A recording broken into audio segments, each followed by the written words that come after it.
Town hall? I'm at Town Hall. Are you breaking up? Yeah, I'm live on everything, Andre. Thank you so much. Good evening, everybody. Sorry about the wait here. We're going to have a discussion at 6:45. I'd like to open up our meeting for Wednesday, December 16th. And the first item on the agenda is to discuss and act on memorandum of agreement between the town of New Shoreham, Rhode Island, and the New Shoreham Employees Association, Local 2855, Rhode Island Council 94, AFS CME, AFL-CIO. This discussion may be held in closed session pursuant to Rhode Island General Laws 4246-5A. Two, sessions pertaining to collective bargaining or litigation, or work sessions pertaining to collective bargaining or litigation. I make a motion that we go into closed session. Second. All those in favor, Mark? Aye. Keith? Aye. Martha? I, Sven? Aye. And I agree. So motion carries, and we'll now be going into closed session, and it shouldn't take too long for those at home, and we'll be back to do to start our regular meeting. Thank you.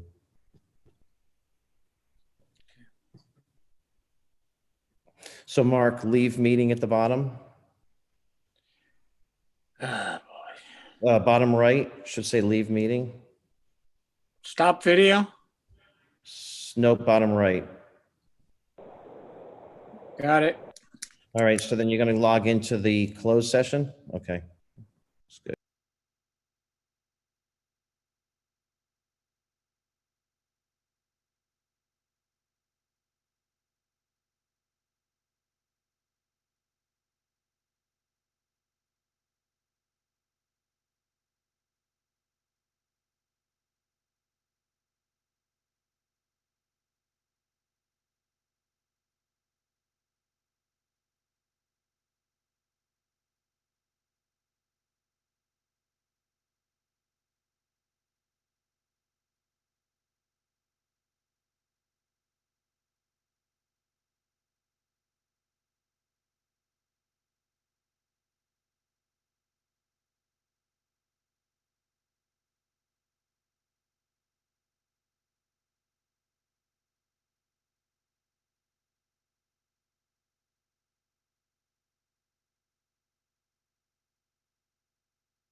Welcome to Zoom.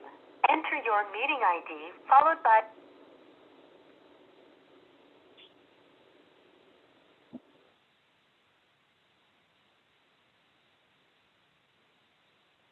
Enter your participant ID.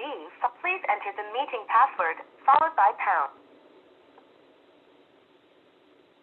You are in the meeting now. There are 8 participants in the meeting. This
Hi, who's got the number that ends 5773? I can rename you.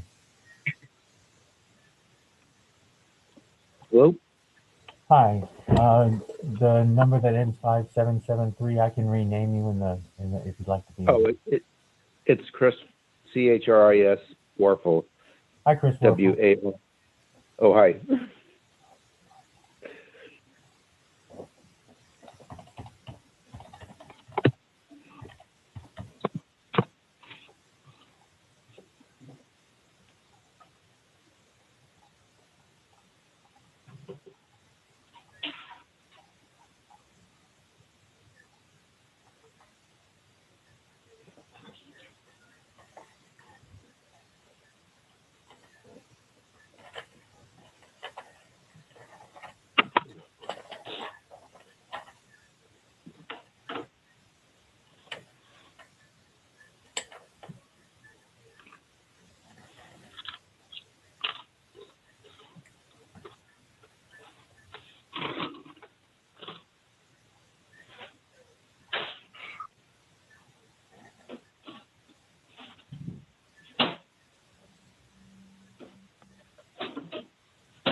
Whoa.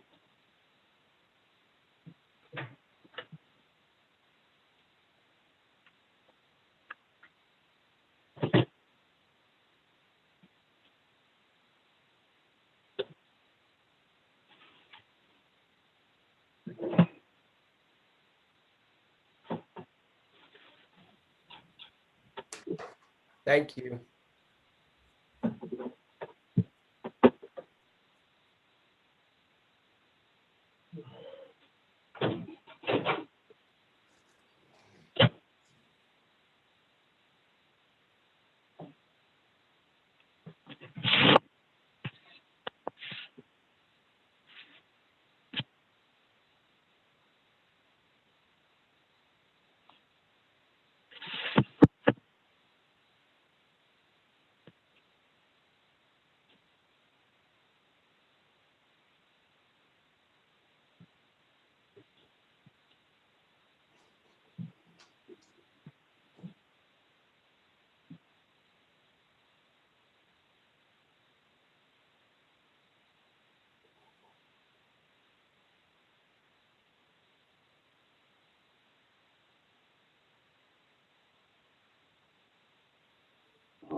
You got it. Start on.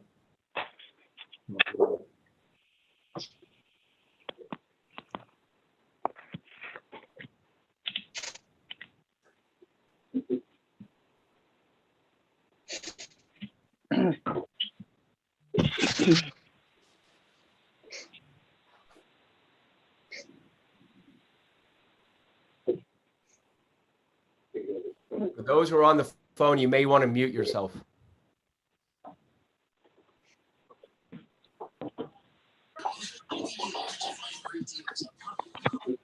How do we do that? So quick?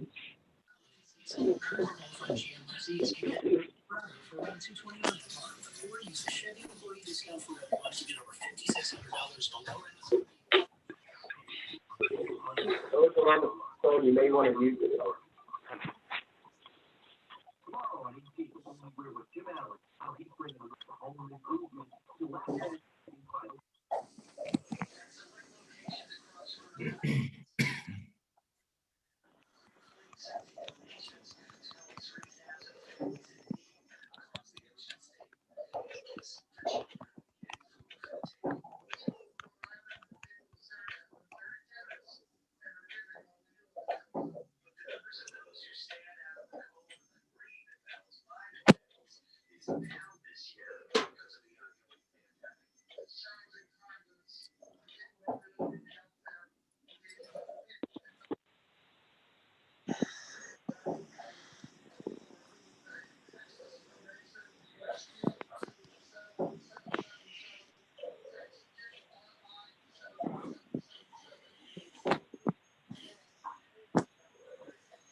Andre, Yes. having been here for a minute, you may want to request everybody to mute themselves because there have been a couple of people on that clearly are, you can hear. Up to you. I think the clerks can mute everybody. We Uh, can. We can do a mute all. Or just ask people. Yeah. That might be more reasonable. All right. Are we all here? Martha, is that you? I'm not a co-host, so I can see who's here, but just let me know when all the counselors are back, if you would, please.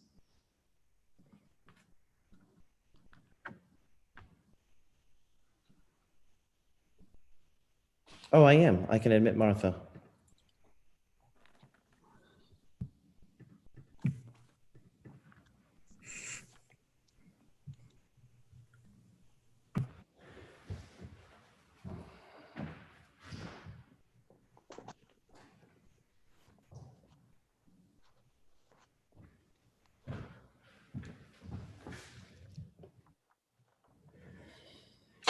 Ready?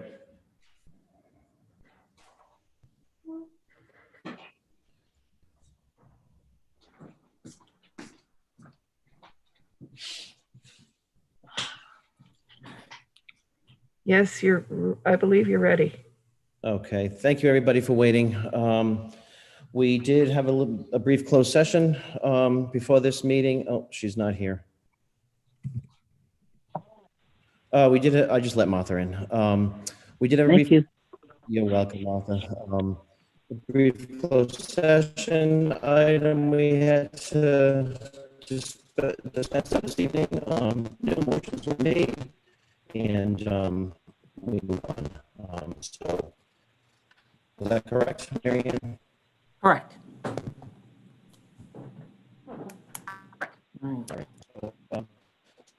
And Andre, I refused from the meeting.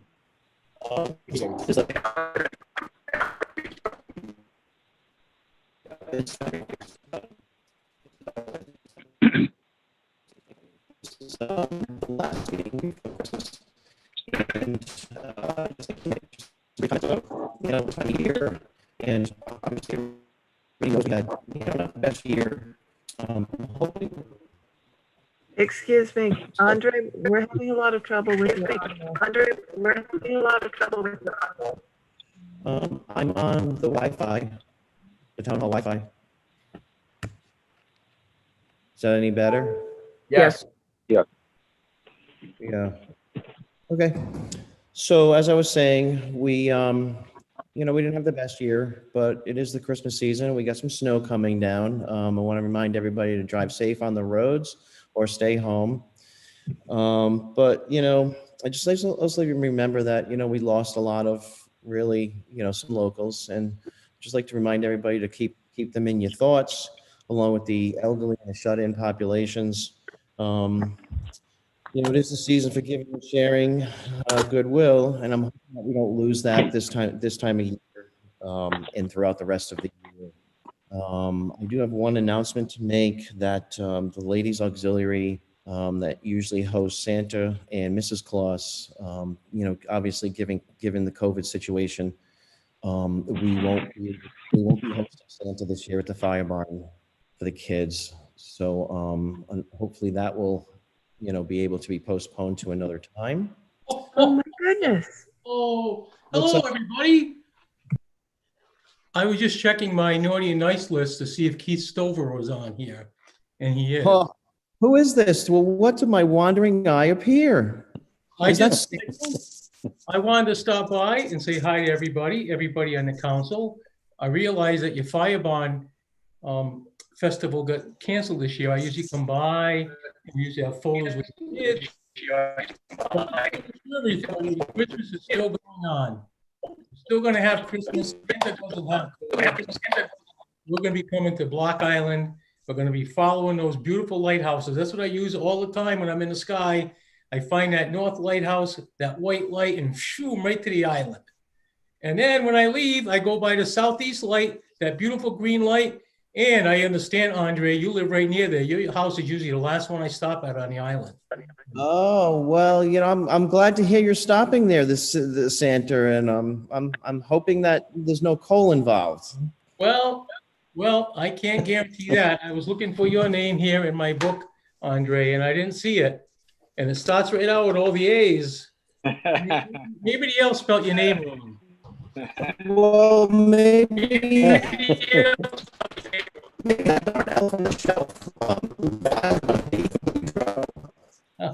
And I want to say hi to all the council members. Mary Ann Crawford, I understand you're the new town manager. Congratulations. Good luck to you in that position. I'm sure you're going to need it with. Thank you. And Sven Weisum, I understand you have a yarn shop and you make hats and mittens. Well, Mrs. Claus is the knit. So maybe you could put some yarn out on your shop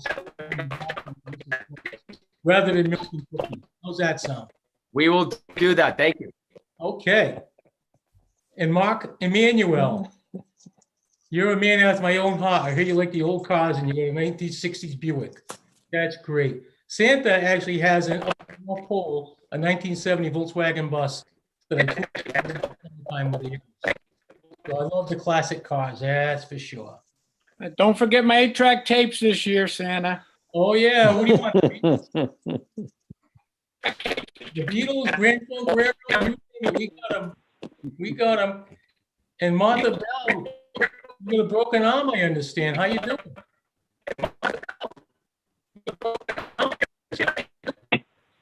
I'm not hearing her audio very good, that's for sure. Oh, I'm much better. Thank you, Santa. Oh, good. I'm glad you're healing up. I'm glad you're healing up. And I want to say a special hello to Yuri Don. You know, Andre said, remember the elderly. Andre said, remember the elderly. Well, and I hear Yuri's doing well. She used to be a nurse. I hear Yuri's doing well. She used to be a nurse. So the fire bond was canceled. Are you guys getting snow on the island tonight? We are getting snow, Santa. Thank you so much. Did you bring that? Yeah. Let's just hope it stays for Christmas for you folks. I know it's next time you know time.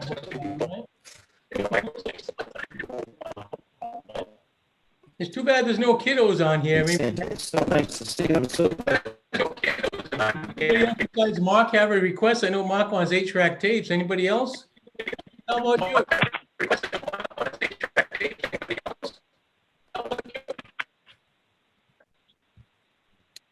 Nothing. Okay. Did you ask me, Santa? We want a happy, healthy New Year. What would you like? Would you like to get on my nice list? Is that what you'd like to do? I certainly would. I couldn't tell. It broke up. I couldn't tell whether you were asking me. I'd actually like to have a town council meeting in person so that we can see each other. Yeah, that's a good point. Well, hopefully by next year, right? Or hopefully by next year, right? I'm sure they're going to figure a way to get all that vaccine over on a ferry, right? To you folks.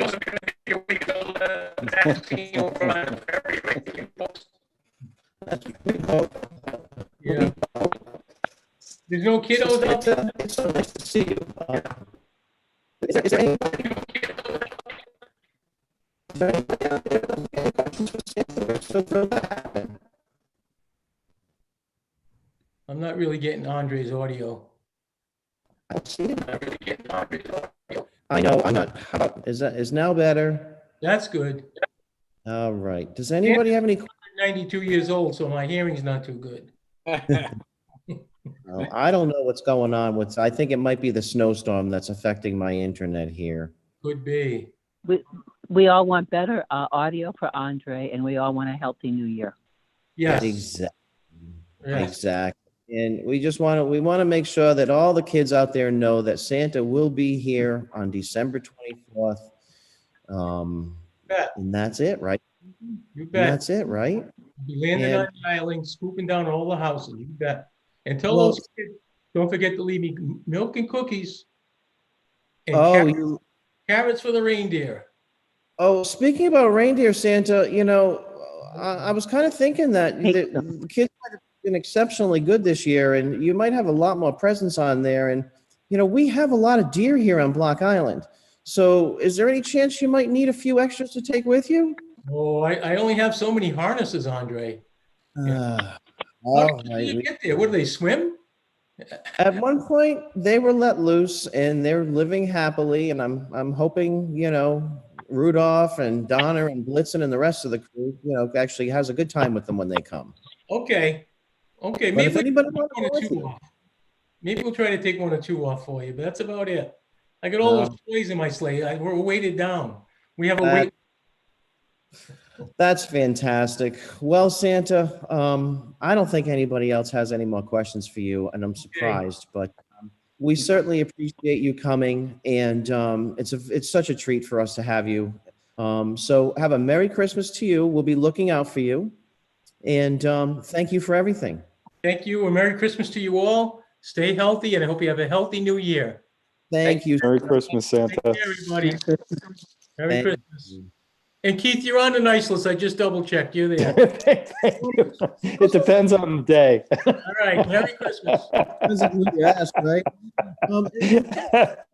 Make sure I'm listed under Boudreaux or something. Thank you, Santa. All right, then. Well, I never had such a celebrity come to my meeting. True. Don't know what to say. I guess that's the end of my warden's report. Son, do you have anything? Oh, after that, no, I'm fine. All right. Do we have any public comment tonight? Yes, Public comment. Chris Warfel. Chris Warfel has some. Is Chris I would Wolf like here? to make a comment. Yes. Oh, Chris, I didn't realize that was you. Go ahead. Thanks for joining. Oh, I don't want to follow Santa, but I guess I have no choice. Well, remember, he's watching. Well, they're going to be too cold that Santa has to think about.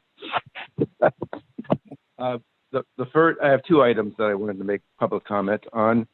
The first has to do with what has been observed as Verizon disposing of landlines in the right-of-way around Block Island and just leaving them there, ostensibly because they have no employees on the island full-time to look after that.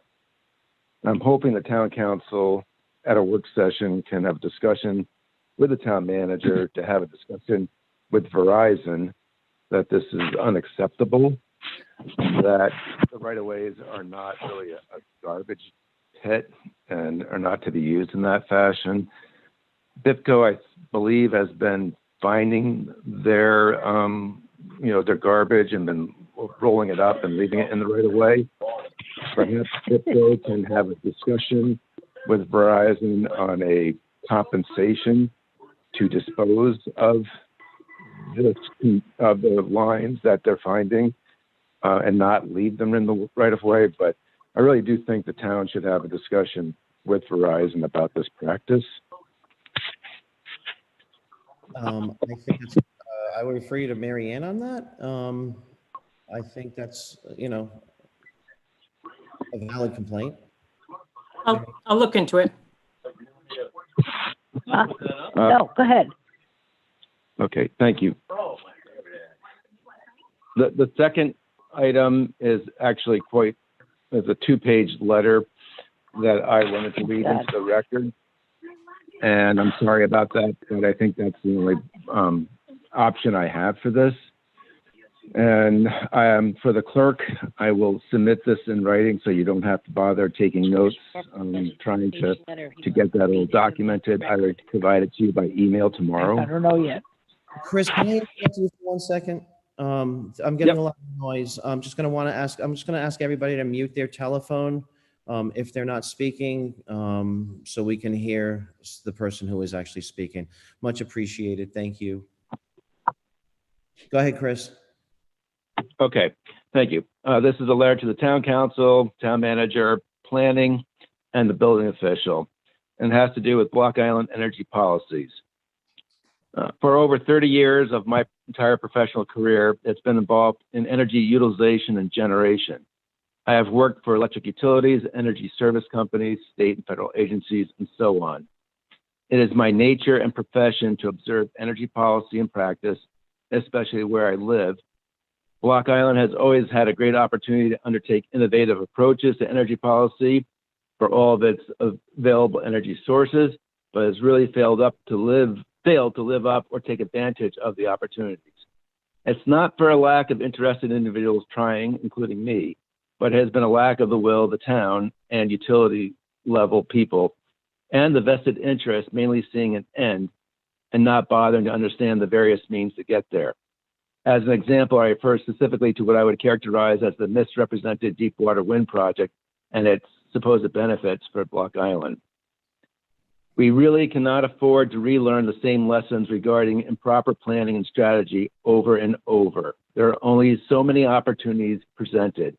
I am hoping that now this will change and we will institute coordinated energy strategies for the benefit of us and not some Wall Street hedge fund or Block Island entities that want to cut corners in the planning process in order to achieve some agenda that is not inclusive. Energy policy is being made today in a way that very few realize it. Block Island Power Company is making policy through collaboration with what, in my professional assessment, is a very destructive Block Island solar initiative funded by Don McCluskey through the Rhode Island Foundation and then managed by Anthony Pappas, who just resigned from the planning board. The planning board itself makes energy policy with respect to siting and implementation of renewable energy.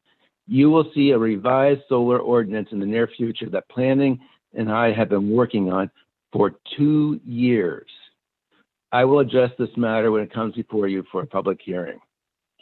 With respect to Block Island Power Company, very few residents on Block Island are aware of the decisions that are being made that will set us on an energy procurement and utilization path probably for the next 15 years. The basis for my concern is what I believe is a lack of customary power planning procedures. This is further complicated by BIPCO's now being a quasi-municipal cooperative that should have a wide perspective on the energy policies it considers and embraces. What also complicates this is the Block Island Solar Initiative and how they have basically dismantled a viable and sustainable renewable energy environment on Block Island in order to fund Mr. McCluskey's contractor friend from Florida to be the sole installer of any system they fund. As I said before, the position that this program is all about the ecology of Block Island fell apart when Pappas communicated that they would only fund McCluskey's friend's contractor. Their policies affected the Affordable Housing Project, BIPCO, and I am sure other markets. BIPCO's board has stated they are taking advantage of the solar initiative and that they feel powerless to take any other position other than to take advantage. That constitutes the calculus, or what constitutes the calculus that showed how they calculated taking advantage, or in other words, what are the pros and cons of their position, have not been disclosed. The consequences of this program include removing economic reward for those who make the investment in renewable energy technology based upon what I believe is an extremely one-sided analysis by BIPCO, and that this investment is actually a subsidy imposed upon other ratepayers. Now we have a system or methodology that is going to largely be dependent upon wealthy homeowners or homeowners that meet Block Island Solar Initiative's income requirements for only their contractor to install a system. This is extremely bad policy and is happening as I write. In addition to their destructive renewable energy program, they have promoted a heat pump program, again with Pappas managing the policy that only McCluskey's contractor friend can install the technology. Chris, can you hold on a second? I think you're borderlining here, making accusations that I in the council cannot have proved to be otherwise. So I will let you finish your letter, but in the future, and I will say this to anybody, if they'd like to send the town council a letter, that would be fine. But I'm not going to let anybody just come in and read letters anymore without having a pre-read on them first, because we could get into a lot of dangerous situations with this. So, and I understand you're in the public comment, but you are also making accusations here that, some may seem unfounded. We don't know, and I don't want to have meetings that this is happening at. So I'm going to allow you to continue to read your letter, but I would also ask you to submit a hard copy to our clerk so that we can all have it. And in the future, if anybody wants to come in under public comment, you please send a letter to the council beforehand. We will put that under correspondence. I don't want public input to be an avenue for this. So I appreciate All right, that. I understand. I appreciate that too. I did say I was going to submit this in writing to you, so you would not have to, take this as a word communication. But I disagree with you that this is all factual. There's no supposition here, and it's been based on my involvement in this pretty closely. There's nothing here that's questionable. Chris, please continue on. Okay. Thank you. Oh, you're done. In addition to their renewable energy program, they have promoted a heat pump program, again, with Pappas managing the policy that only McCluskey's contractor friend installs the technology. I have repeatedly asked BIPCO for a load management study so we can identify our uneconomic cost drivers. And this may be one of them, this program. There seems to be a lack of BIPCO's board comprehension as to why this would be of value. These are very important studies when I worked at an electric utility. They are necessary in a manner similar to when examining one's own spending habits.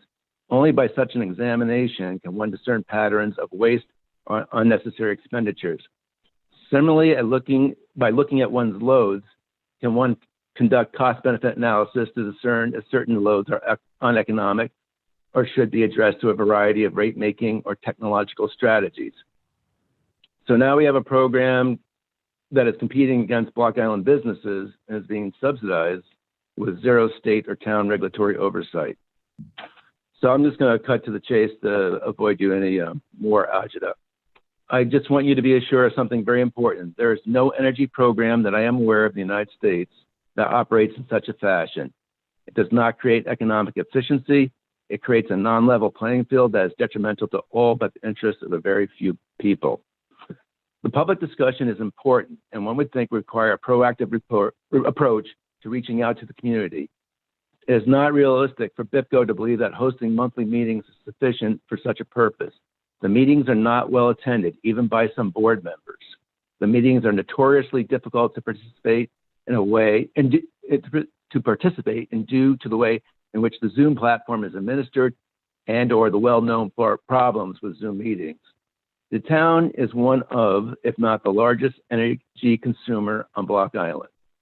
Just as you have placed town council members on committees and task force, I ask that the town council seek a town council member to regularly attend the meetings.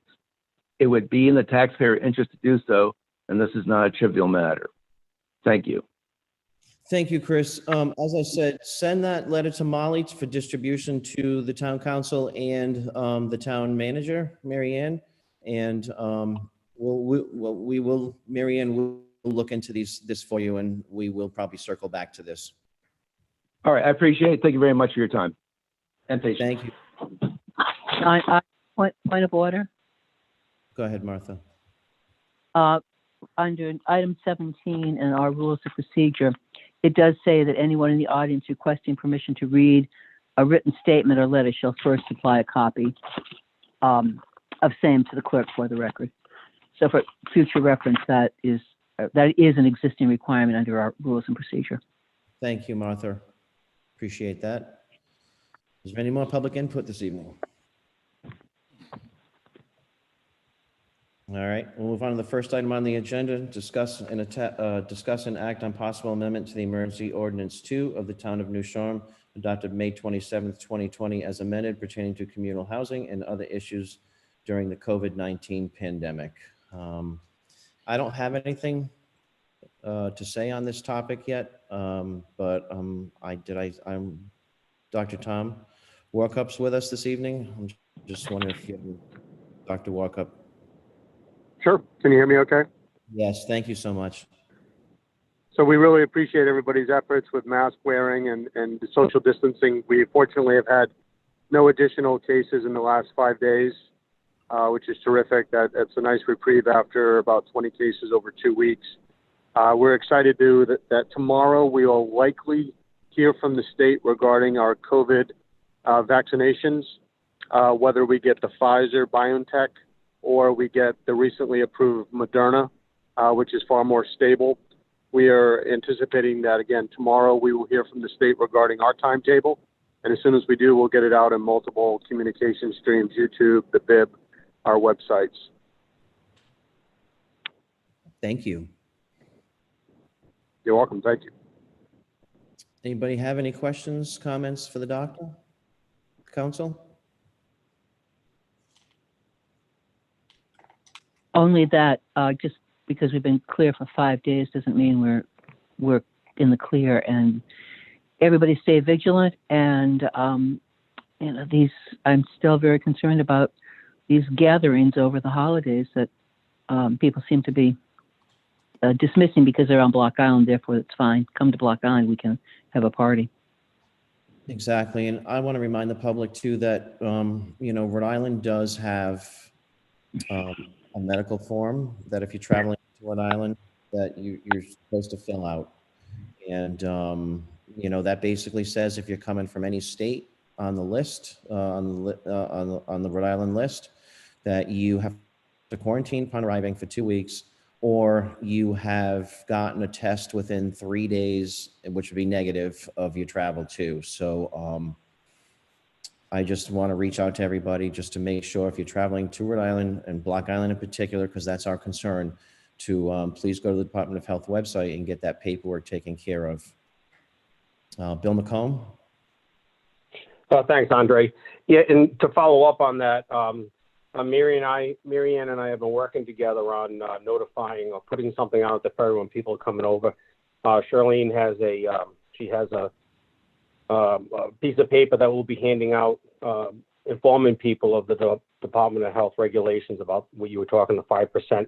So as of this weekend, what we'll be doing is handing that out to people at the ticket window, similar to what we did before.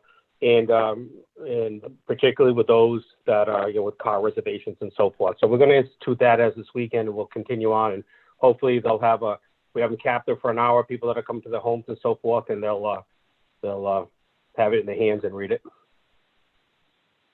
Great. Thanks, Bill.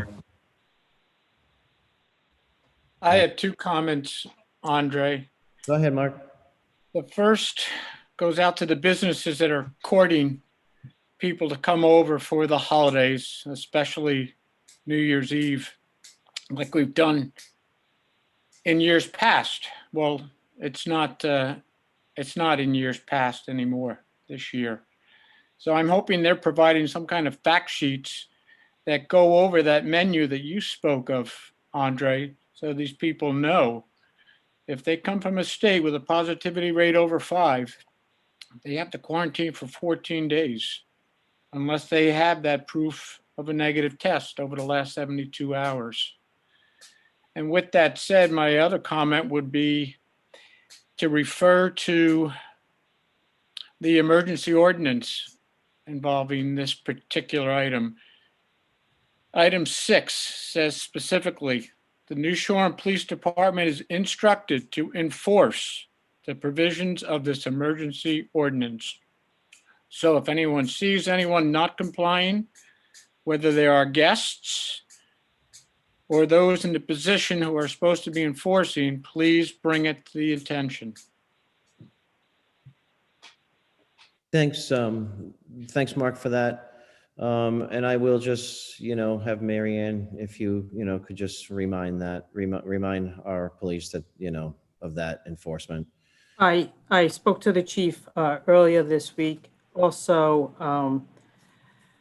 as well as what Bill McComb said, we also put it on our website. The Tourism Council, the Chamber, the Block Island Times has specifically the requirements of folks coming over. If they come from a state, we put the link to the Department of Health website, which all those states that if they haven't had a COVID, a negative test within 72 hours, they have to according to the requirements of the Department of Health. So we're getting the message out. Thank you, Mary Ann. It was much appreciated. Sven? Yeah, real quickly, Marianne, if it would help, back in the early part of COVID, we had a program where we were handing out masks and literature to everybody that came, well, to the majority of people coming off the boat and to all cars. If you want, we can put that in place during the holidays, and there are enough volunteers. It's a very positive program. It's not meant to be negative. It's thanking people, but it's informing them at that time about masks, hand washing, and distancing. I think putting in the quarantine form, rules, access, whatever you want to do, we could reenact that little meet and greet, which I think is just one more educational program that would help if you want to do it. Are you volunteering to get out there tomorrow morning when the ferry comes in? I definitely, because the first ferry is canceled. So yeah. I was just gonna say. We all know. But I think it did. On a serious note, I think it did help, and more importantly, it actually helped because it also gave a number of people the opportunity to participate. And we did a little bit of a orientation, you know, how to approach people and handing out the piece of paper and handing out a mask if they didn't have one. And it just can't hurt. More education, the better. Thank you. Thank you, Sven. And that was a successful program. And I know it, and a lot of people have been asking us how they could help. And that was a good way for everybody to help. And it let them into the fold. And I think it was successful all the way around this summer. Yeah. So Marianne, I'll wait for if you want it, just let me know and I can help you. Does anybody else have any comments on this item? All right. So we're not going to take any action, just an update, you know, and hopefully everybody is vigilant, as Martha said. Number two, second item on the agenda is discuss and act on the possible amendment to the emergency ordinance 3 of the town of New Shoreham, adopted June 24th, 2020, regarding masks as amended pertaining to COVID-19 pandemic. We need to discuss masks today, tonight. And we just, as you know, just if anybody's just joining us, we usually put these placeholders on every agenda lately, just in case something came up through, you know, emergency here or a directive from the state governor. We can act on that without having to have an emergency meeting. Anybody on that? Andre, you got to rewind again. You're having a bad connection. Yeah. Rewind again. You're having a bad connection. All right. Just masks. Are we all good with masks? All right. All right. Third item on the agenda is discuss and act on a memorandum of agreement between the town of New Shoreham, Rhode Island, and the New Shoreham Employees Association, Local 2855, Rhode Island Council 94, AFS-CME, AFL-CIO. We're going to continue this item because it's an ongoing discussion. So we're going to continue it to a date uncertain at this point. Mary Ann's working with these different organizations as we, you know, right now. Mary Ann, do you have anything you'd like to add to that? No, thank you. I'm all set. But we will continue the item to our meeting in January sometime, most likely January 20th.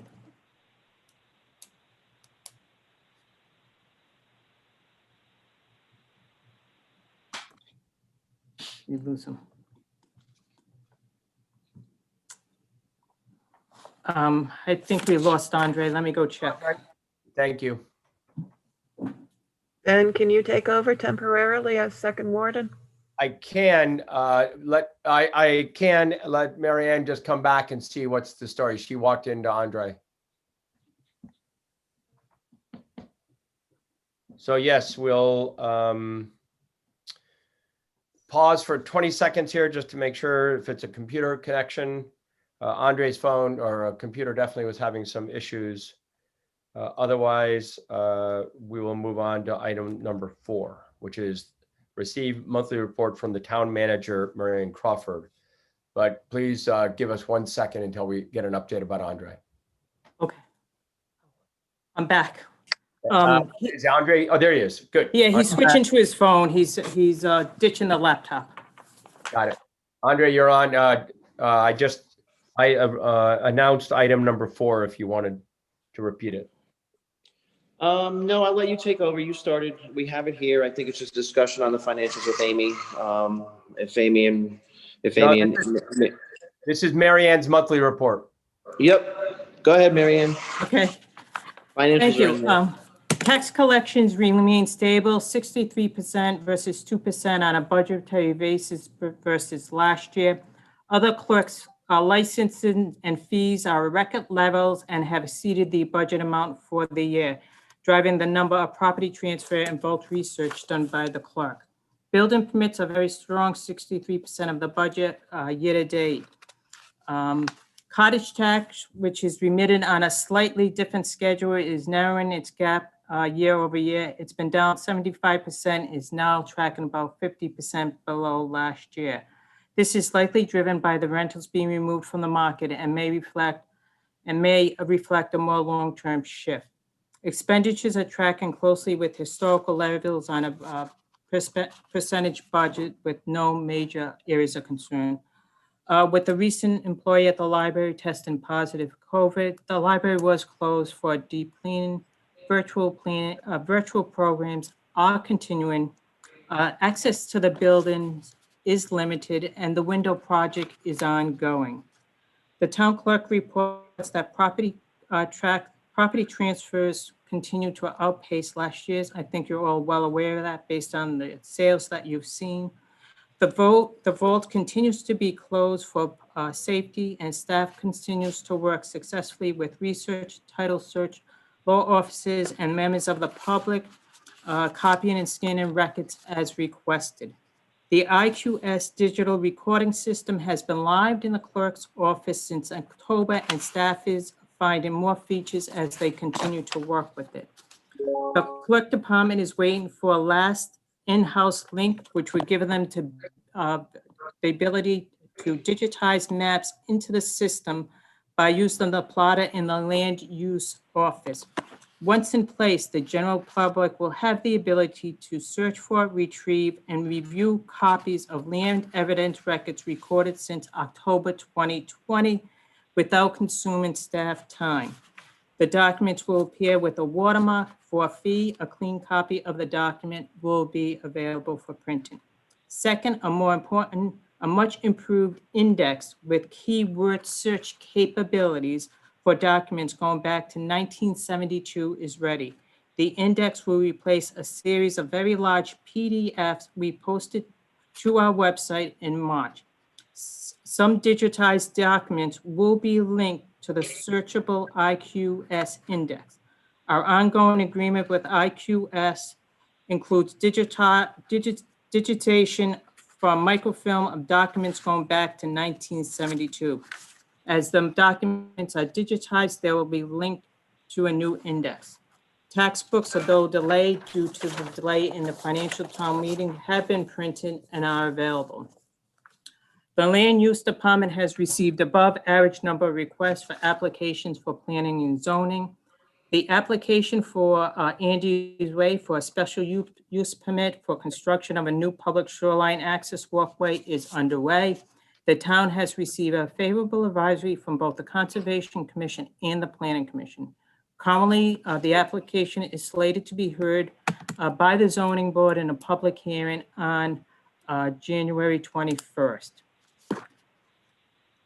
The structural analysis for the microwave report regarding the public safety tower at the police station concluded that the tower is sound and meets the requirement of the Rhode Island State Building Code. However, evaluation of the existing base foundation could not be performed as information on the design and constructions were not available. The engineer concluded that since the tower has additional open capacity, the foundations are likely adequate. In absence of a detailed design or construction data, this is the highest conclusion that can be reached. With the engineer design completed, the town's telecommunication telecommunication, building rack, equipment, and electrical layout was reviewed by Surtec. The equipment and materials orders have been placed. The FCC license review is in process. Both AT&T and Verizon file concerns indicating potential interference. Through an investigation, it was learned that the FCC database contains incorrect coordinates of the BitGo Tower and the Verizon Tower, whose coordinates were based off the BitGo Tower. Communication between Green Mountain, Aviat, CompSearch, and the FCC, Verizon, and AT&T are all ongoing to resolve this technical issue. If a resolution is not forthcoming in the next week, Green Mountain will recommend that we submit the FCC results of the property survey of the BitGo Tower. This will require AT&T and Verizon to refile their license and wait a minute, I lost myself, and enable the FCC to approve the license application. The broadband project Sky Point's back and work continues. Staff is working to identify a design theme and broadband logo for the customer-facing Spry Fiber website and review and provide feedback on the draft finding report. Based on a 12-2 meeting, staff worked on producing a clean data set containing residential-only properties having a single building number with a fire number, not properties having location issues identified by Pike and other known staff. Bi-weekly meetings will continue throughout the implementation project.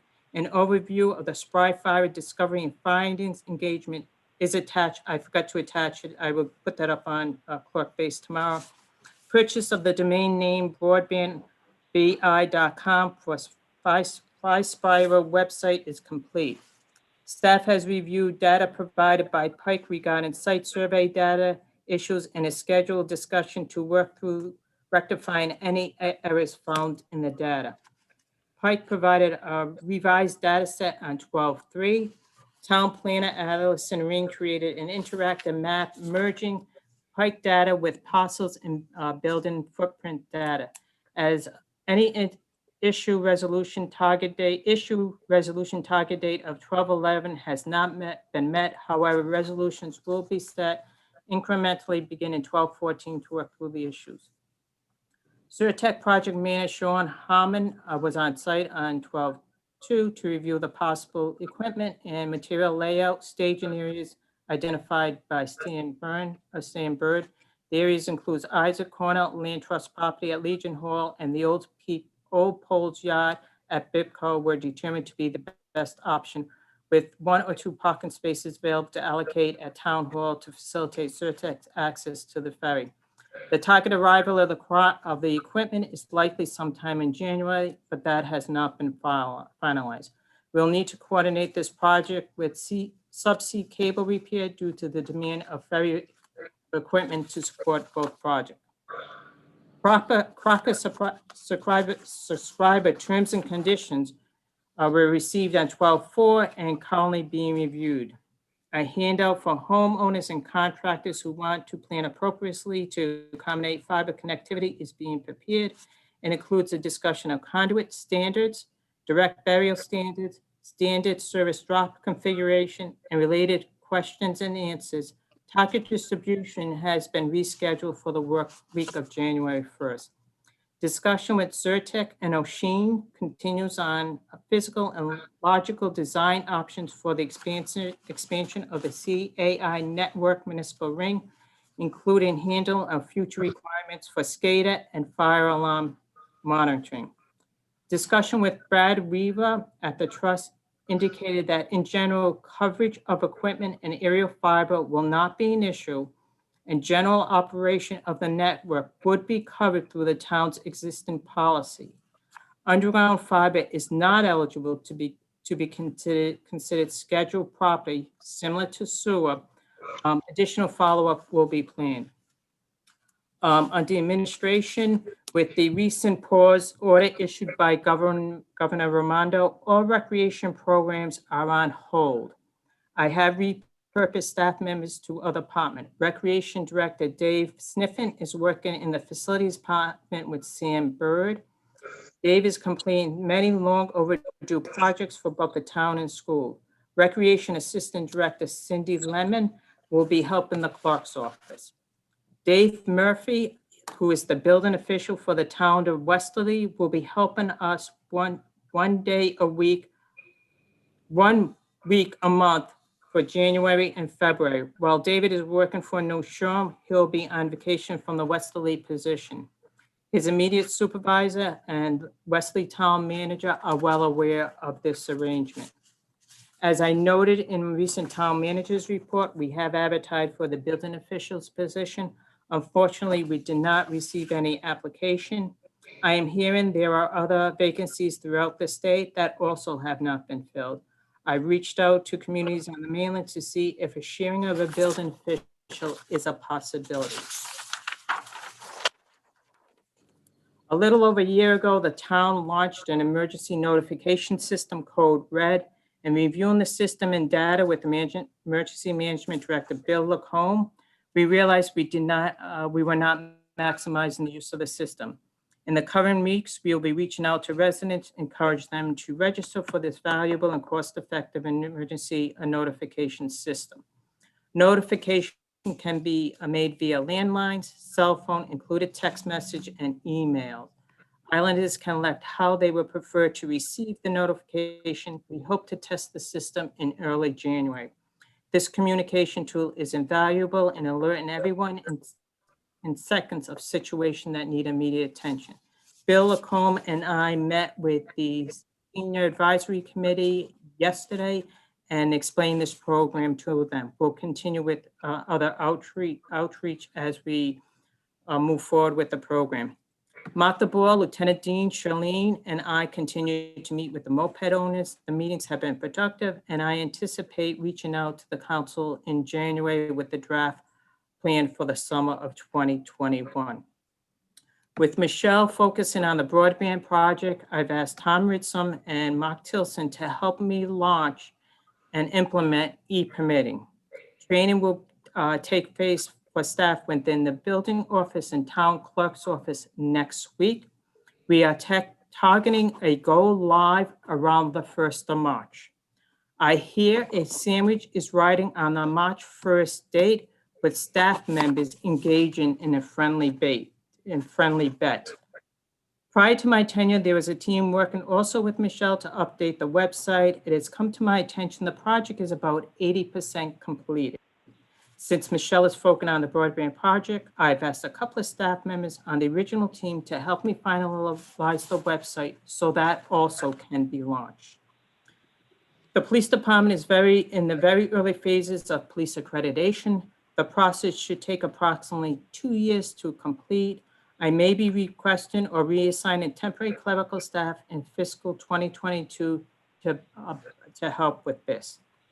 And as discussed, Emergency Management Director Bill McCone is working with Dr. Walkoff and his team to prepare for and administer this COVID vaccination. Statewide agencies, including Rhode Island Department of Health, will determine how many vaccinations will be sent to Block Island for deployment. Currently, RIDA has a 4-phase tiered plan as to how they intend to administer the vaccination. I would like to remind everyone, even though we will begin to administer the vaccination, we must continue to wear masks, social distance, wash hands, use sanitizers often, and limit our contact to our household. The dredging project in Old Harbor is due to be completed within the next week or two as planned. They're just waiting on a final survey. Finally, as you all are well aware, based on the email I sent you yesterday, after 17 years of outstanding and dedicated service to Block Island, Chief Vin Calone will be retiring in mid-April. I am sure you all join me in thanking him for his dedication and service and wish him nothing but the best in his retirement. And that's all I have for this evening. Thank you, Mary Ann. I won't ask you to repeat that. it's yet another, wonderful report. I want to remind the public just to actually mute your phones. Again, we are getting some feedback still. And I'm working on a cell phone now, so we're going to get through it. Does anybody have any questions for the town manager on her report, council? And I can't see hands up, so. Quick one on page 1, Andre. Go ahead, Mark. Mary Ann, re-educate me if you would on the cottage tax. Is that the home rental tax or is that room taxes? That's the home rental, correct, Amy? Yes, that's correct. Yeah, home rental. What do you think is the reason for it? Are more people going online and renting it themselves? No, I think the rentals, what happened this year, I think a number of folks canceled the rentals in the spring. The summer, I don't think you see as many rentals. And I think some people, as the state reopened during the summer, I think that's maybe part of the reason why you're seeing some increase in the hotel tax. They chose to come to the hotels instead of renting the homes. Thank you. Thank you, Mark. Anybody else? Go ahead, Mark. Go ahead, Sven. Real quickly, Marianne, thank you for the update. That was great. And for getting people to sort of cross work, whether it's Dave Sniffen helping facilities or people stepping in on the website. I think it's really nice to see this cross-pollination, something we haven't really seen before. And I think that's very healthy for the organization. So thank you. Yeah, and I have to say kudos to the staff in particular about this.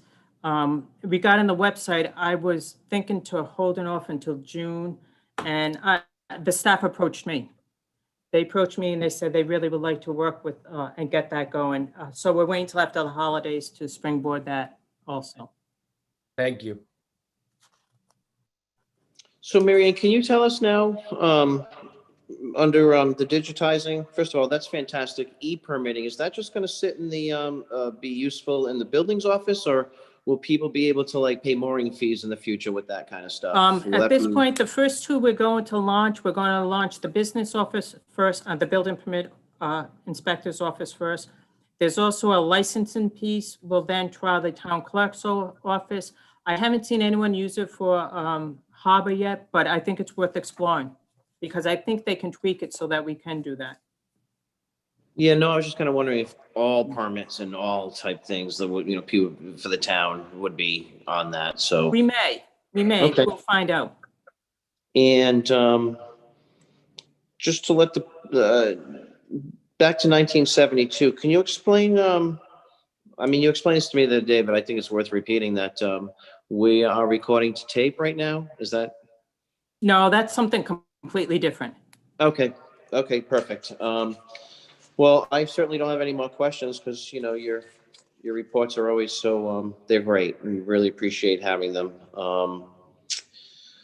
Anybody else? Andre, I think 72, and Molly can help me on this. 72 when we went over to the different kind of volumes. That's true, Martha. And just a little fun fact, the first 300 years of the town are in something like 29 or 30 volumes. And then the next 30 years are in 100 volumes. And then it just went exponential after that. Not necessarily Yeah, exponential in productivity, that. just exponential in words. Well, a lot of the more transfers, the land trust has a lot of documents that get recorded with every transfer now as well, and mortgages. Thank you. Yes. Anybody else, council? Thank you, Marianne. Andre, following up on Martha's point, Andre, for a second. Yeah, go ahead. Marianne, and also to the clerk's office, because I know how much that digitization is taking and the amount of work. So as you complimented staff, Marianne, please at least send my thanks, and I think our thanks to the clerk's office and everybody. That digitization work is painful, and please thank everybody. I've done it a little bit, and I don't ever want to do it again, so thank you. Thank you, Sven. I don't see any hands up because I can't see them, but just wondering if there's anybody out there who has any comment on this?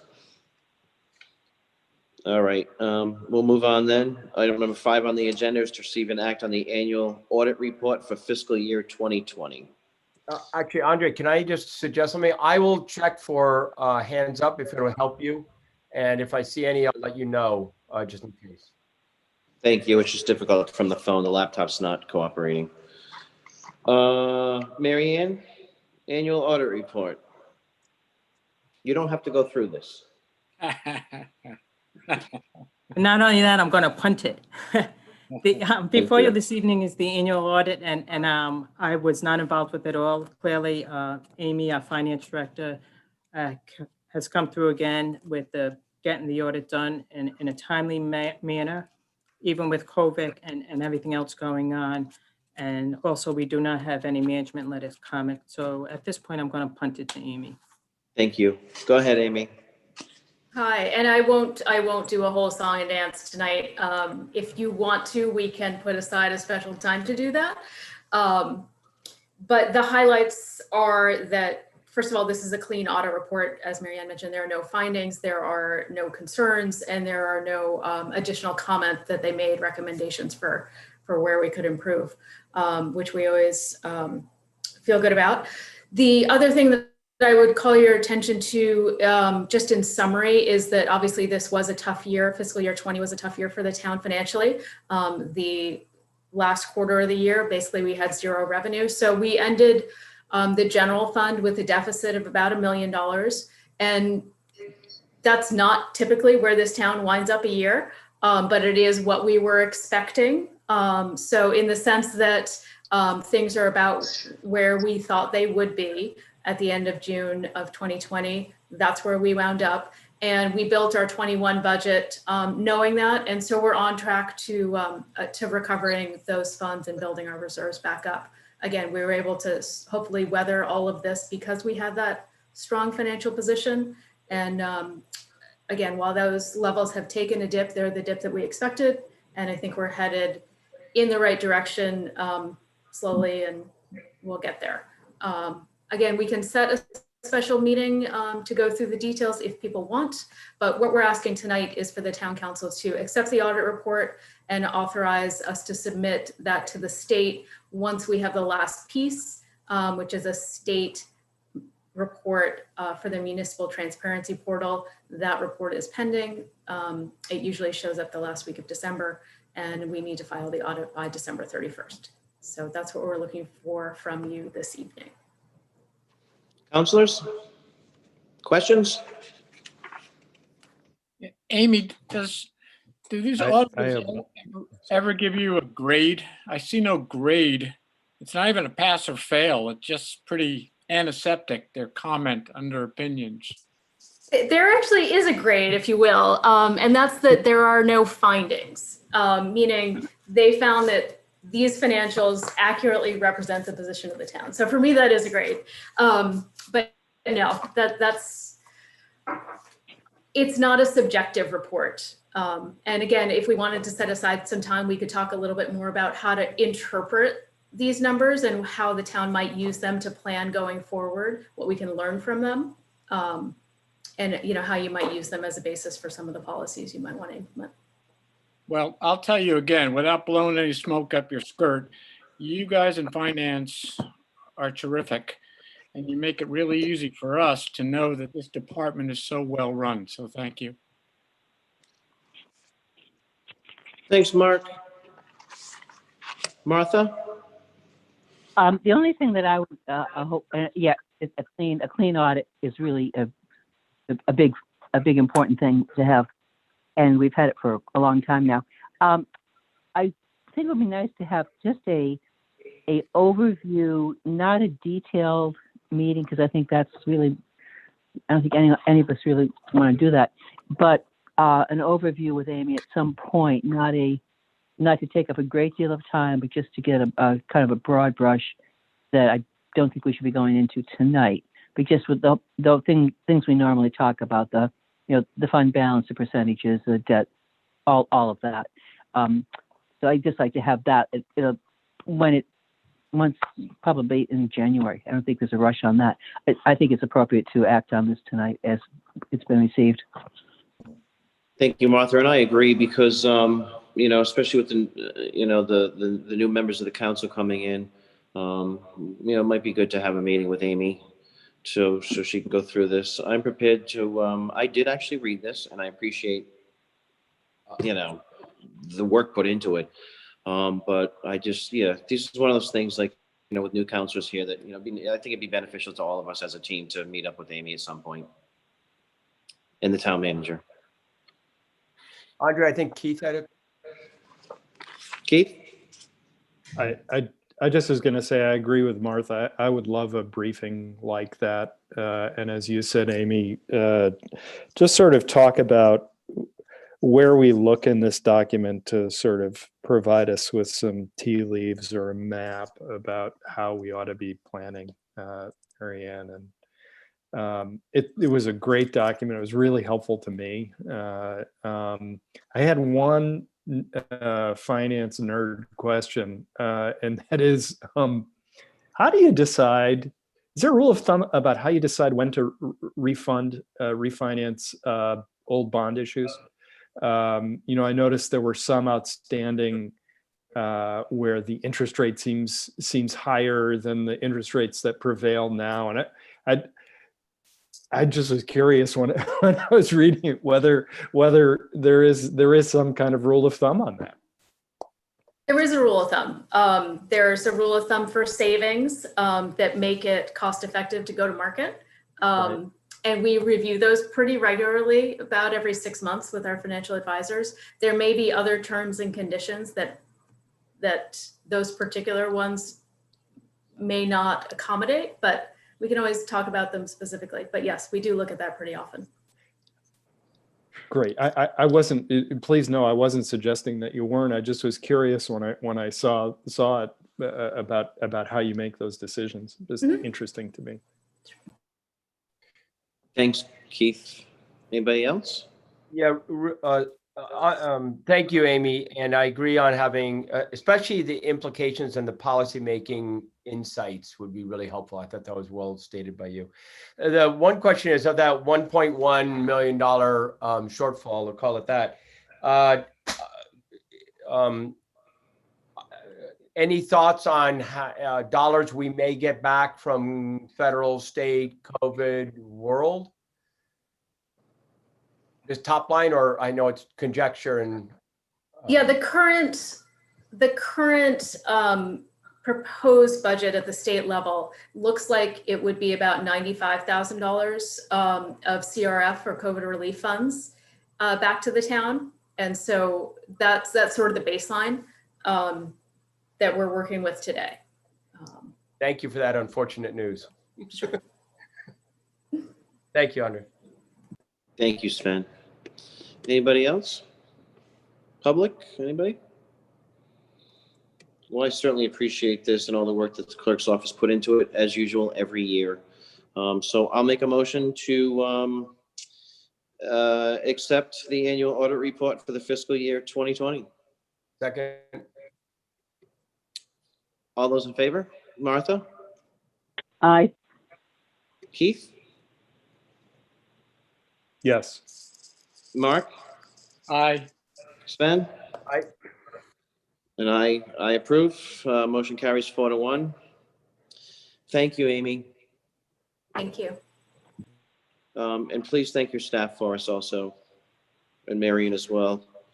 Okay, number 6, discuss and act on the proposed changes to New Shorehams home rule charter as provided by the Charter Review Commission.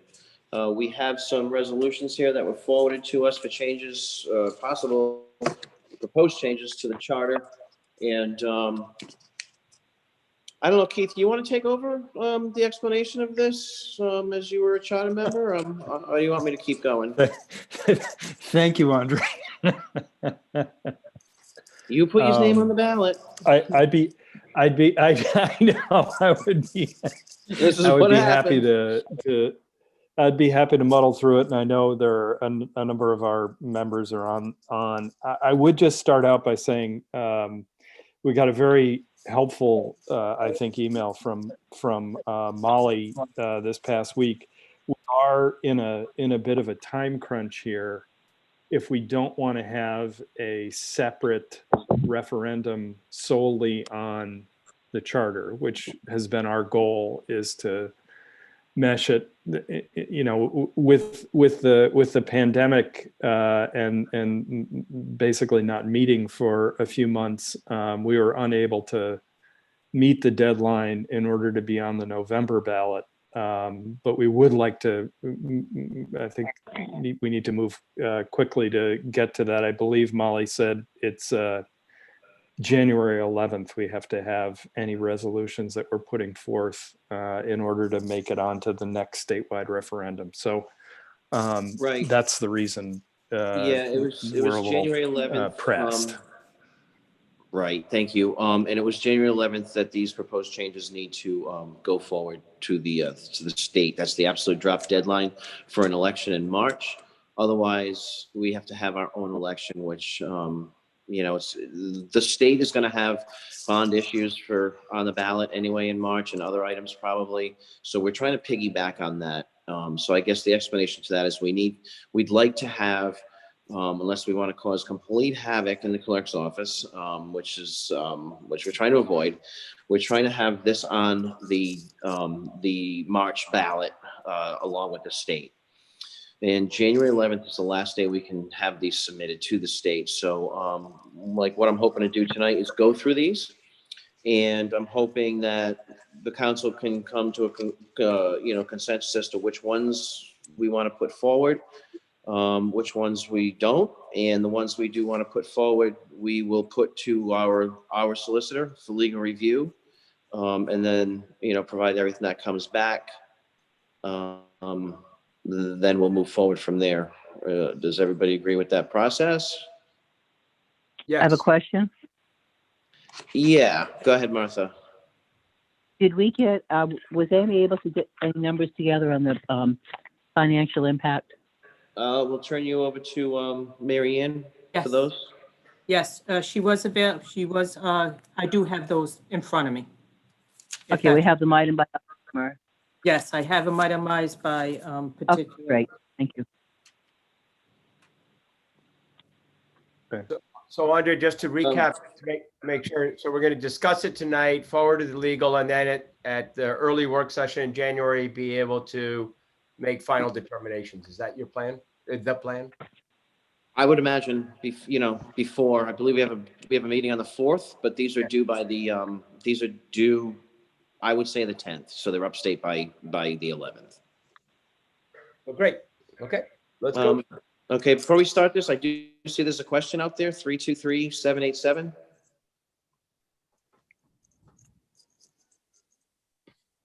Someone has their hand up. It's a 401-323-787. I can't see the end of it. All right, we'll move forward then. Keith. Hi, this is Dylan Conley. Sorry? This is Dylan Conley. I was the attorney for the Charter Commission. I just wanted to make it known that I was available if you had any questions. Okay, Dylan, thank you. Thank you. Thanks, Dylan. So we've been through all of these with Andre, Sven, and Martha before. Mark, happy to go through anything if you'd like to, either offline or here. I'll just go through them, I guess, in the order that they appear on our agenda, resolution by resolution. And then I think Kim Gaffett's here, Molly O'Neill, Lisa Robb, Chelsea. I couldn't see whether Rob Closter was on as well. That was our group. The first one is the staggered terms resolution. I know that. I'm sorry. Is there a way to Yes. go through? Is there a way to go through in the order of The chart? 101 would be? I'm just thinking numerically go through, or do you want to? I was just doing them in order. I've got the pot. Okay. I don't have the document organized that way in front of me. I'm sorry. So we're going to go through the order of how? Didn't we I all? just was going to go through them and go ahead. Excuse me, Martha. Sorry. No, I guess I have paper copy and I've just got it in the order it came in. I didn't really think anything beyond that. But it doesn't really matter to me one way or the other. Go ahead, Keith. I think we all have we all have them. We'll find them. Okay. Well, let's go through the town council term, town council terms. This is something that we know has been discussed for quite some time. It was, I believe, in the proposed charter revisions that were presented to the town council in 2010 as well, but in a different form. This is basically a transition to 4-year terms, staggered, so that there would still be town council elections every 2 years, but they would be for 4-year terms. The bulk of the words actually is from the need to transition, so that in the 2022 election, if I recall correctly, we will is going to be a little bit hinky, because you have to do this transition from 2 years to 4 years. And you'll see that in section 1211 A and B are the way that the 2022 and 2024 elections would work. Any comments, Council? I happen to like the idea of staggered terms. To your point, Keith, you got to get into it. The one question I had was, right now your schedule has first and second warden and one counselor going on at once, and it took me a while to think through, should the first and second warden be separate, so that you'd have that overlap a little bit, and I didn't know if you guys had thought about that, but I like this concept. We did think about that, Sven. I think it's the most important kind of procedural question here, and I'd ask anybody from who served on the commission to chime in on this, certainly on any of this. But I'm going to be really honest with you. I have to look at my notes we did think a lot about this. I can't remember exactly why we arrived at this. I think you could certainly have the first and second warden kind of opposite one another if you wanted to, not opposite one another, but sort of on a different staggered schedule. I don't know whether Kim or Molly or Lisa or Chelsea remember, but I can't remember exactly. It's been so long now why we settled on this one. So why staggered terms and why 4? Because if I look at 4 years, I think if you were trying to get younger people to run for office, 4 years is a huge commitment. And I would think it would make it harder to attract people to run if they know that the commitment is for 4 years. So that's my thought on that. Can you give me an insight as to? Sure. Yeah. I mean, I'll give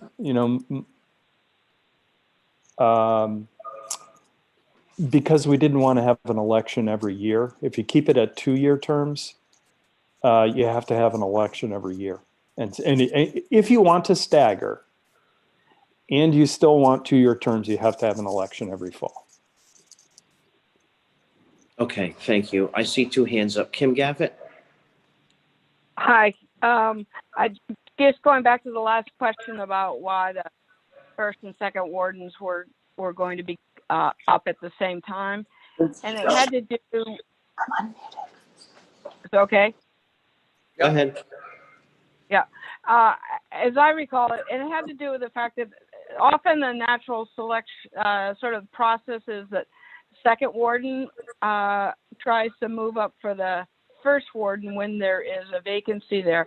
And if they were on off elections, the second warden wouldn't be available to run for that first warden seat if they wanted to. So we felt that, or if the second warden wanted to challenge the sitting first warden, we felt it was be better if their terms came up at the same time, to allow for sort of a progression that we see a lot. Thanks, Kim.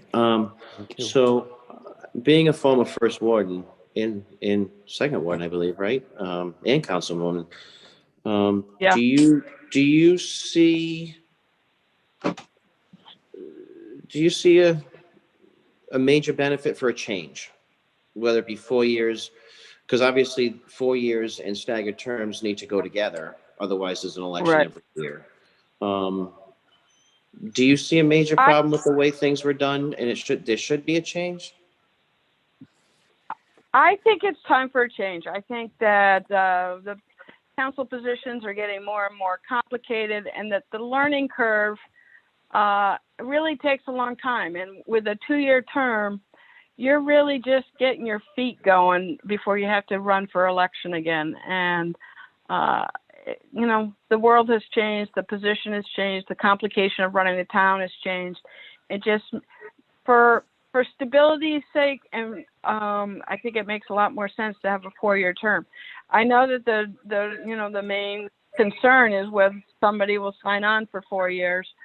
But I think the gain of giving people time to learn the job, and staggered terms obviously allow for continuity. That hasn't always been a problem. We don't know if it will be in the future, but I think it's time for a change, because the complexities of the job are just so much greater. Thank you. Molly O'Neill? Well, I just wanted to say that Kim just explained everything that we had discussed really well, so I don't need to reiterate that. But I do want to say also that when we went back and we looked at how many people served for 4 years anyway, it was the majority. So you don't often have a situation where someone is only on for 2 years. It happens, but it doesn't happen very often. So we didn't think it was a big jump to go to 4 years. I also want to say that this is a conversation that has been a serious conversation in every charter commission I've served on. This is the third one I've been on. Last time around was the most serious, but we were looking at having an election every year. And the clerk's office really took exception to that. So, I mean, that would be an option for you to go to a every year election and have 2-year staggered terms. But I think we've had so much discussion on this, and I would recommend 4. Thank you, Molly. Sven?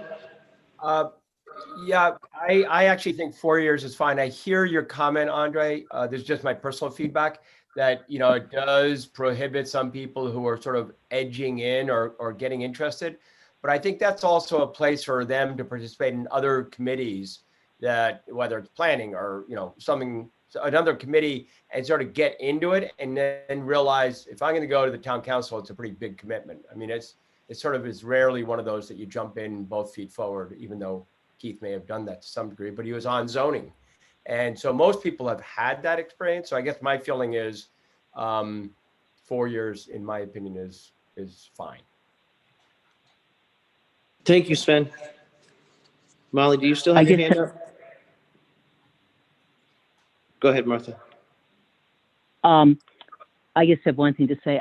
I know everybody seems to be enamored of staggered terms, and I've been on councils that have been one of the better councils I was on had one carryover out of 5 people, and I just think it's something that it's to me staggered term is almost a feel good thing. In practice, in reality, in history, it's an irrelevancy. And the thing about there's this crazy psychological thing about 4 years and 2 years. Everybody says, oh, well, people serve for 2 years, but most of those people agreed to run in the first place because it was only 2 years. But I can go. It doesn't really matter. I'll go with the prevailing feeling on this. I just want to say that I truly think it's just it's just an irrelevancy. Staggered term. Right. Thank you, Martha. And that was, I agree with that thinking, because 2 years is easy to commit to. And four just seems like a long time. All right. Yeah, Any more? Is Mark? Andre, I've heard a menu of benefits for this change. I'd like to hear from some of the people in that group about the negative byproducts of going to 4 years. What came up in their discussions about that? Not just maybe a limited reservoir of people who will come forward, but were there any other negative byproducts from going to 4 discussed? Well, I think when we talked about it, Martha raised, I think, one of the things that we talked about as or Martha and Andre both, do you end up losing people who don't want to commit to 4 years? I mean, I think that's, that was something we talked about, but we felt that the value of having some ongoing institutional memory was significant enough, number one. And, I mean, I can tell you, Mark, you've been on the town council before, I haven't. There have been days where I feel like I'm drinking from a fire hose, and it can take a while to I think, learn everything, ask questions like, when do you refinance bonds?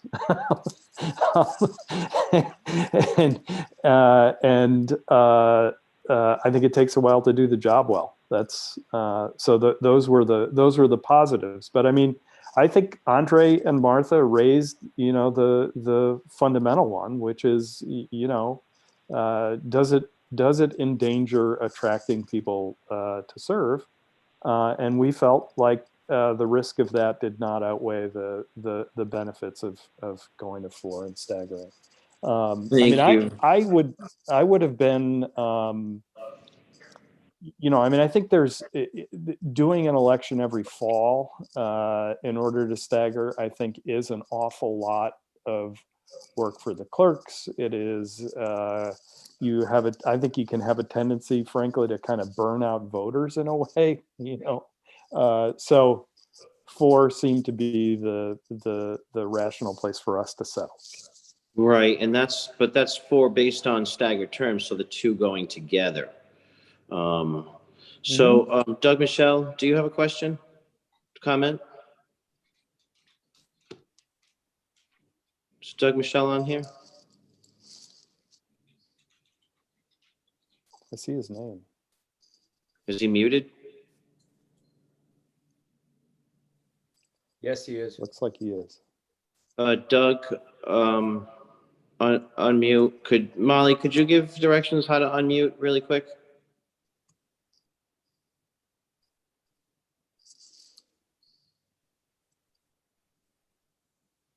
And while we're waiting for Doug, I'll tell you, Keith, I have been on 2 past town councils.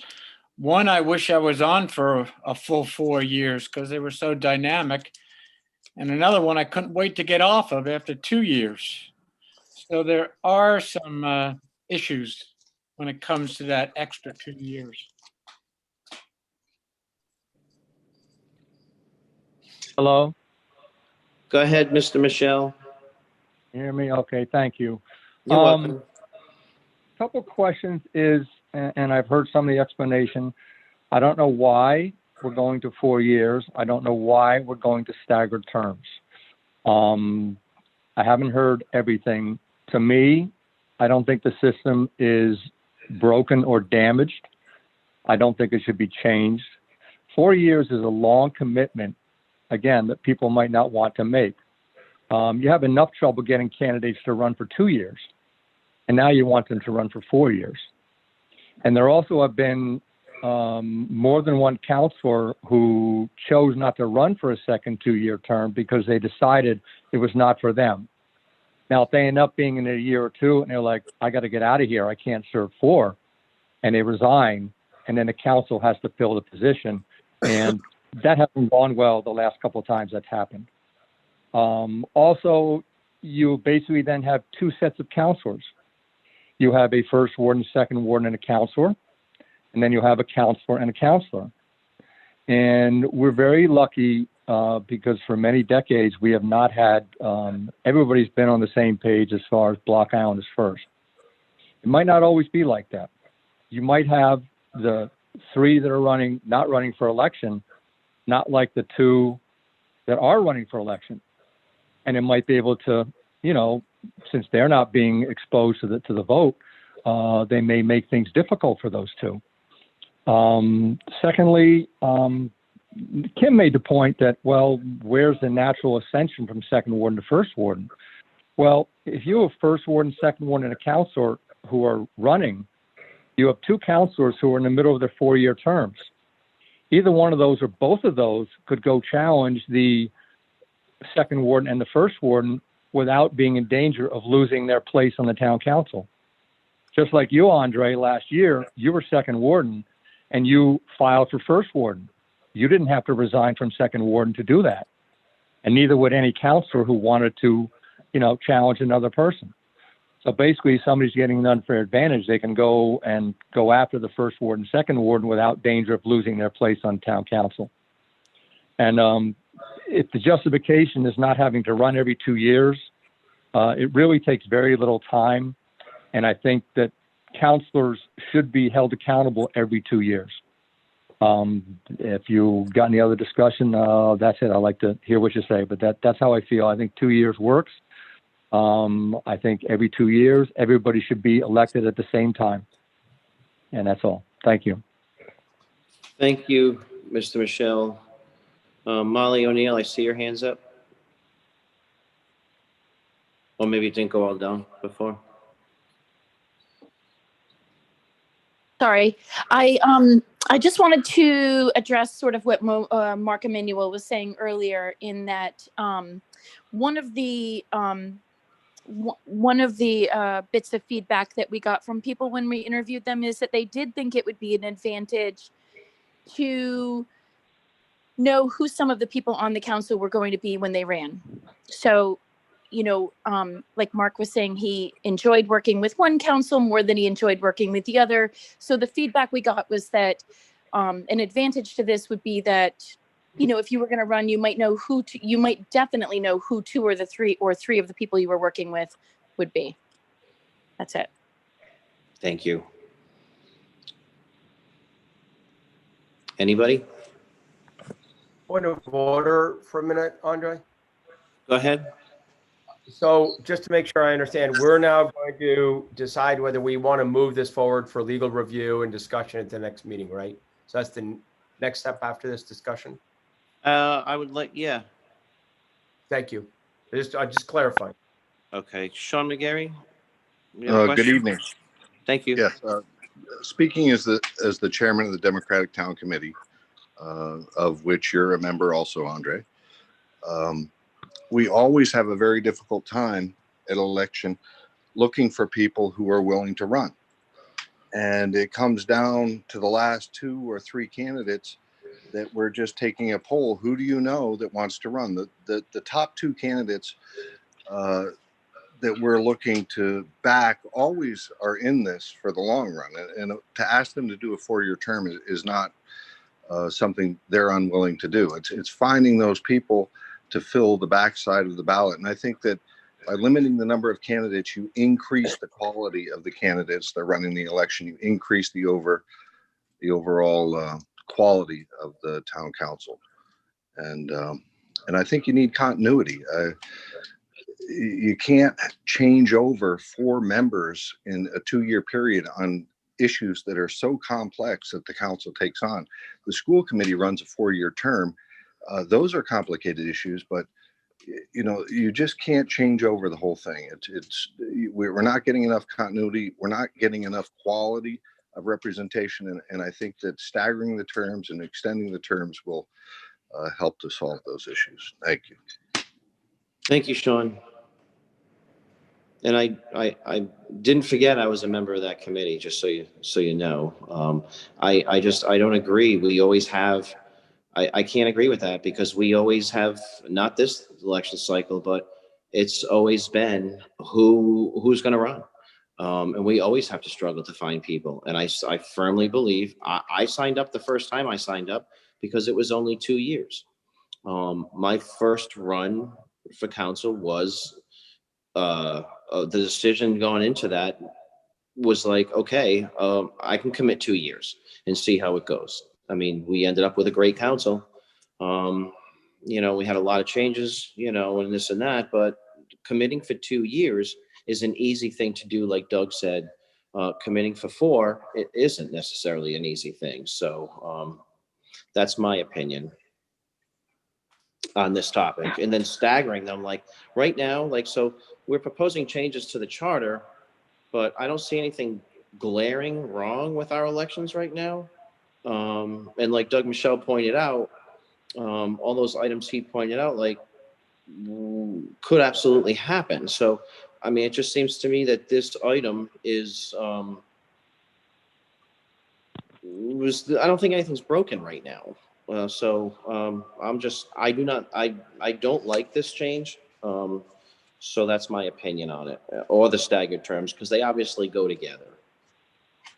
Andre, I'd like to ask members of that group, when they were discussing increasing to 4 years, did they also piggyback discussion of term limits? Yeah, and every 2 years, I mean, that was discussed. My feeling on term limits was that, every election is a term limit. If people don't like you, they don't have to vote for you.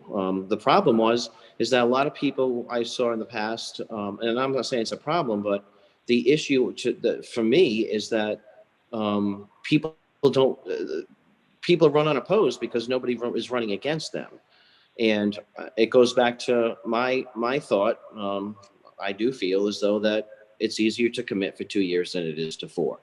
And that's all. No, I'm talking about true term limits, because I've witnessed people on council who, they almost think the island's going to fall into the ocean if they're not reelected and stay on way too long. So I'd love to see turnover with new energy, new ideas, and new strengths coming into it. So I guess the question mark would be then, do you feel 4 years do you think 4 years or 2 years with a staggered term will attract more people to run? Which one will attract more people to run? I'm not asking you to answer that. I can only answer for myself, and I don't know if I would have run this time if it was 4 years. I probably would have, considering the composition of this council. I would not have the last time around. That's for darn sure.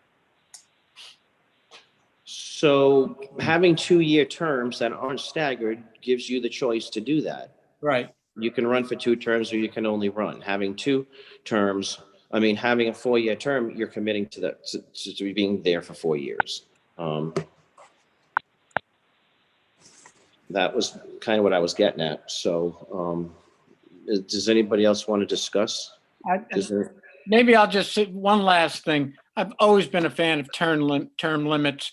We probably wouldn't be in the state we are nationally if we had term limits. Why not apply it to our little town? Yeah, I don't know. That's not, term limits, there's not a resolution that was forwarded to us, but like I said, I think that, every 2 years, a term limit. It's just, we need people to encourage people to run. Otherwise, people run unopposed and they run, for a long time if they want to do that. So, that's all the comment I have on this topic. Personally, if anybody else has any other comments on it. Do we want to decide if we're going to move this forward? I don't like this change, so that's where I'm at. Hello? Doug Michelle? Yeah, one last comment. And I get where, if you have 4 years, you can do more. You don't have to worry about getting elected. But what happens at the end of that 4-year term? You either have to get off or you have to run for another 4-year term. And you said you looked at how many people actually did 4-year terms, but how many people made 6 years on the council? How many people made 8 years on the council? I did 10. And the way I can time that out is you want to think of every year on the town council is a dog year. So every year on the council is basically 7 years. You get to 4 years, 6 years. Gee, can I do 2 more years? Now you're asking yourself, can I do 4 more years? And that may stop people from wanting to re-up for another 4 years because they're like, I could do 2 years, but not 4 more years. So that's a second thing to consider. And that's all I'll say. I'll be quiet now. Thank you. You don't have to be quiet. And I think we all appreciate your input, especially somebody who did serve, who was in these shoes. Molly O'Neill? Hi, I'm sorry to speak on this a third time. I just want to say something that I think would apply to all of the issues that we've put forward is that I hope you guys will consider how much time this committee put into making the decisions and the recommendations that we did. And I hope that you will consider how many people we spoke to. We spoke to quite a few people. We spent a lot of time on this. So these were not proposals that were considered lightly or without a lot of consideration. Thank you, Molly. And I think we all understand that. We all understand that.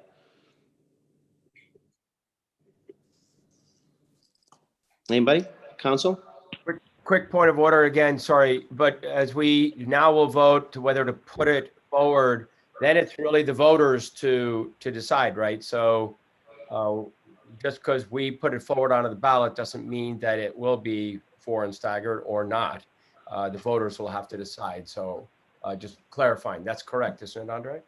Yes, this is going to be forwarded to a ballot. But something like this that affects all of us and anybody who wants to maybe be one of us, be sitting where we're sitting right now. We can have input on this because it does affect. We're sitting here. I would have said the same thing. I would have, Molly, I would have said the same thing. If you would have called and talked to, if you would have called and interviewed me. I know you said that you spoke to a ton of people. I would have said the same thing if you would have reached out to the council on this. So I do appreciate the time everybody put in, but I would have given you this if I had the opportunity. So, all right. So Lisa Robb.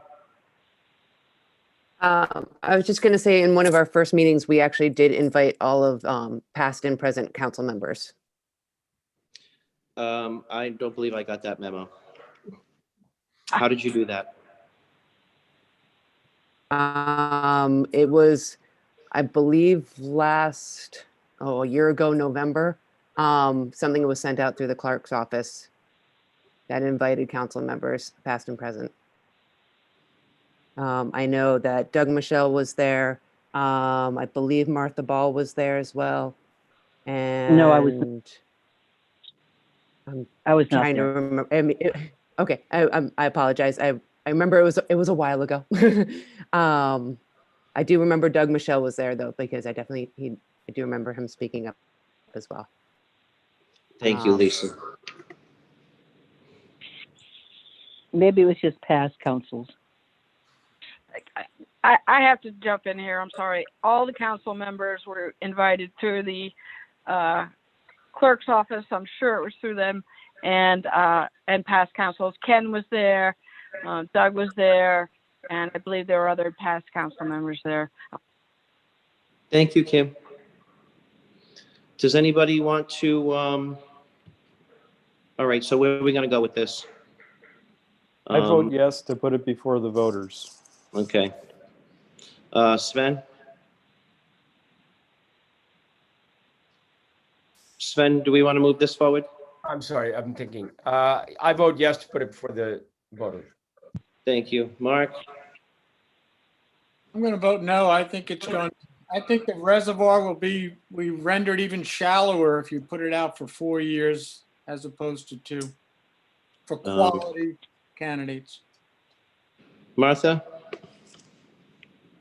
I am voting no. I think we all appreciate all the work and time that was put into this, but I can't, in good faith, put forward something that I would not, as a voter, vote for myself. Thank you, Martha. And I don't want to put this forward either. So, do we need a motion on this, or are we just gonna move to the next sheet? Move to the next sheet. Keith, you want to move to the next sheet? Do we need a motion now, or are the things we think we might be putting off, and we want to do it all at the same time, don't we? I was thinking we were going to get through this tonight. Legal advice, Kathy? It's 9:00. Kathy here anymore? I don't know his name. All right. What I was thinking was we were going to weed through them and then vote to send the lot that we wanted to put through. But I mean, that's open to discussion. Anybody can tune in on that.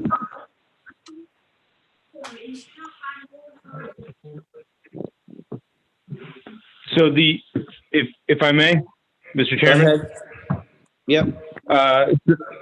So as long as it's organized by resolution for your next council meeting, you're able to do it in any format you wish tonight. It just needs to be clear for the sake of the record which items you want to see presented in a resolution at your next council meeting. Thank you.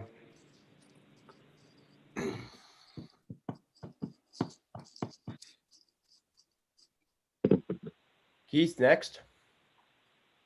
Go ahead. The next 3 are, and I'm gonna ask Rob and others to talk about this one more, but the next 3 are essentially sort of broadly town government reorganizations. What are the section numbers you're pertaining to? Let me see.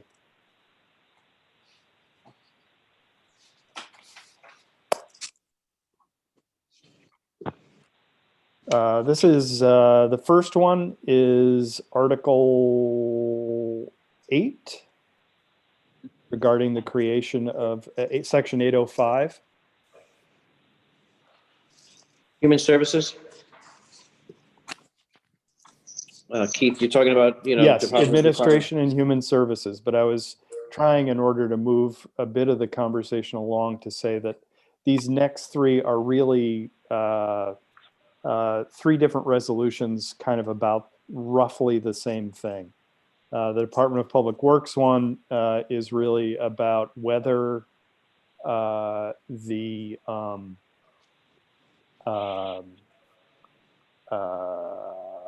town manager should continue to also serve as the Director of Public Works. And the Administration and Human Services and Department of Community Development are about a bit more of a rational construct around the way that town government is organized. Okay, so Keith, I have departments, agencies, here to section 805. I have section 804. One's Department of Administration, Community Development, and is there, I think what Mark was asking was what section? I mean, I got 804, 805. I just said it's section 80. Just reopen it again. Well, I apologize, but you said there were three, so I have 804, 805, and 801. 801. Yep. Thank you. Sorry. What are they? So, Mark, What do we first? You know, I have to apologize. I didn't realize that I was going to walk through this document, and I undoubtedly should have. So I apologize if I'm less organized. No. Take your time. I can take your time. I just figured you might want the opportunity because you're on this board. No, I appreciate that. Sure. I have them all in front of me if you want me to. Yeah. No. So that's what those three, those next three are. We spent a great deal of time with the former town manager, among ourselves, as Molly says, unfortunately, we only were able to brief Mary Ann because we had finished our work by the time that she was hired. But this was our attempt to bring first of all, on the Department of Public Works issue, there was a very strong feeling that the town manager's job is an all-consuming job that requires what we have, and that is a person whose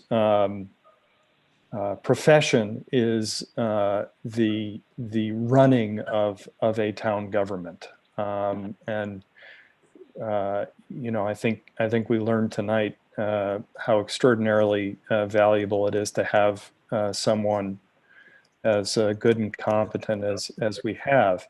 The Department of Public Works, particularly as our lives as in town government become more complex, and the public works projects become more complex, is another skill set, and we felt pretty strongly that those needed to be two different jobs, and not a commentary in any way on anyone's skill base. It's a lot.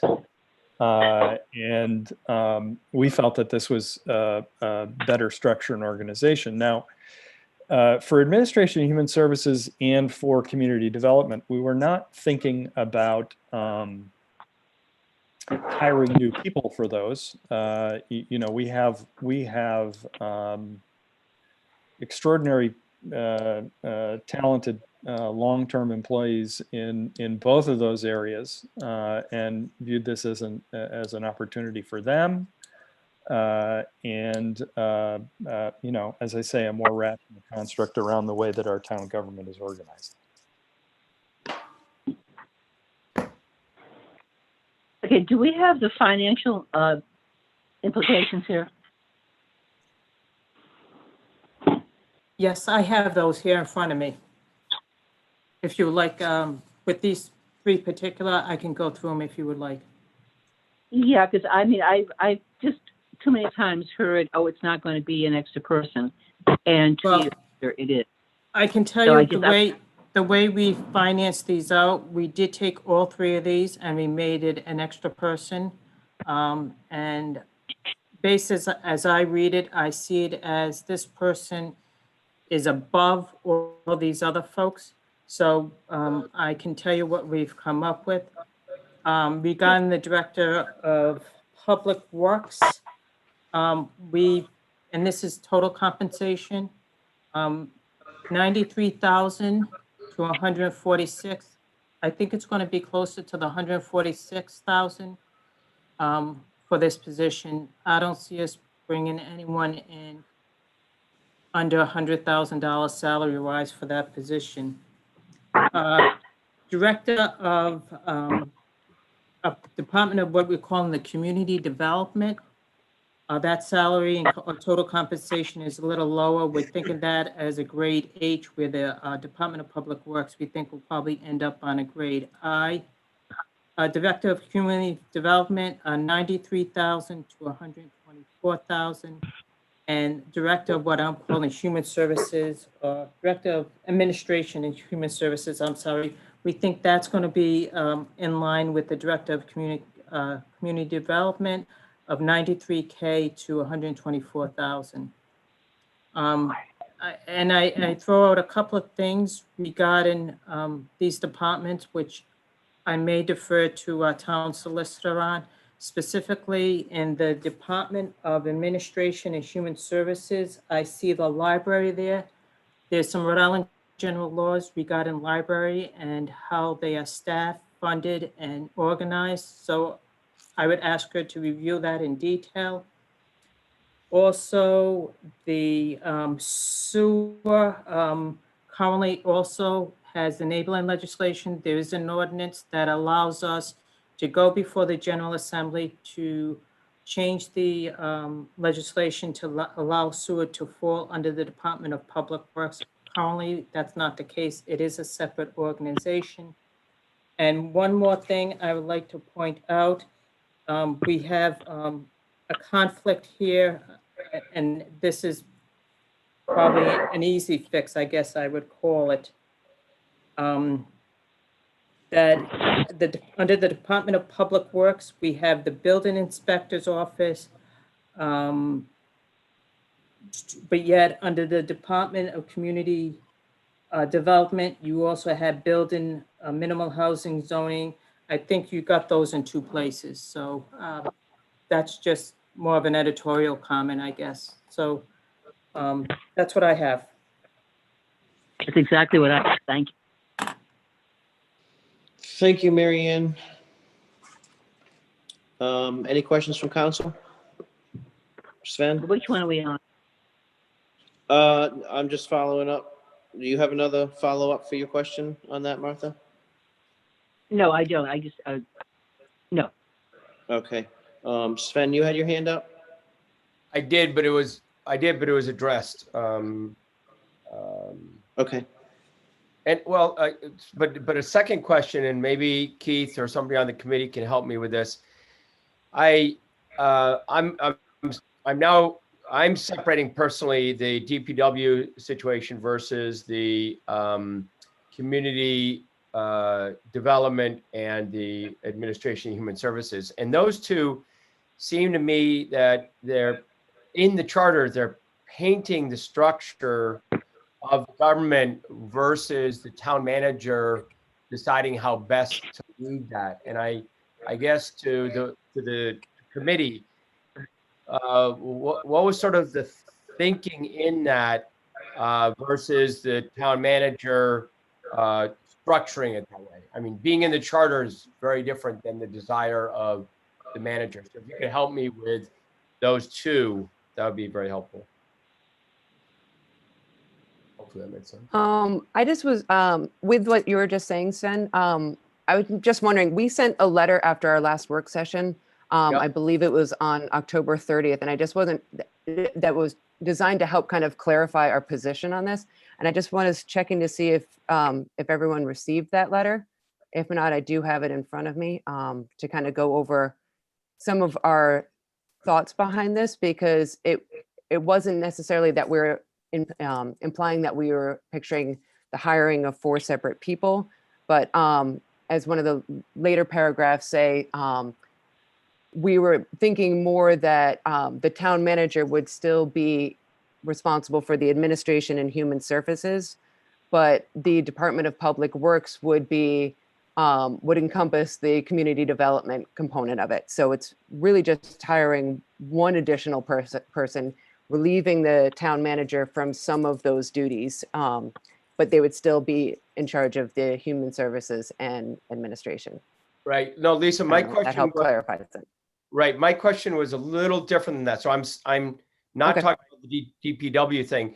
I'm talking more about the sort of the thought process of the Department of Community Development and the Department of Administration and Human Services. That seems within a charter structure to be painting the organizational structure that normally a town manager would, I think, do. And I didn't know it. So it's sort of going into, this is how you want to arrange the boxes. And I didn't understand the background of that. So if you could help me with that. The background has to do with our conversation that we had with Ed Roberge, our former town manager, as he kind of helped kind of inform us a little bit as to the demands of the town manager position and what it would entail to find someone that was going to be able to stretch themselves into all of those different areas and have an expertise in all of those areas. And so we were trying to find, and this is absolutely no offense to Ms. Crawford, I'm sure you're going to do a fantastic job, but we've had a track record of not having a town manager that has lasted a significant amount of time recently. So we're trying to help, if we made the position more desirable and more, what's the word I'm looking for? Achievable, or, you know, one that one could easily tackle. I think that was part of our rationale for kind of thinking of outside the box and how we can restructure positions in the town to make it more desirable and more able to be fulfilled. I think I'm with you. Okay.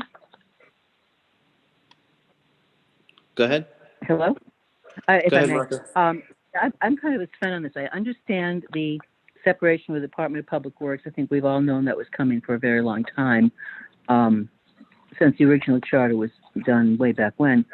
It's the others, and again, I just there seems to be, as Marianne pointed out, some confusion where there's an overlap of who's in what department, and the inspectorial, or whatever the term was.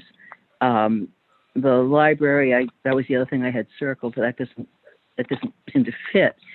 And it just didn't, it seemed like there was some, I don't know, it's just not editing, but formatting. And I do think there's a point where it just feels like it's becoming a total micromanagement of the town manager, with all of these extra positions, which it just, I just don't see the reality of it. I do see the public works director very much. Although I've said this before, the sewer seemed like nobody knew why the sewer had separate legislation. Well, you know, I worked for them since 1978. I could have answered that question.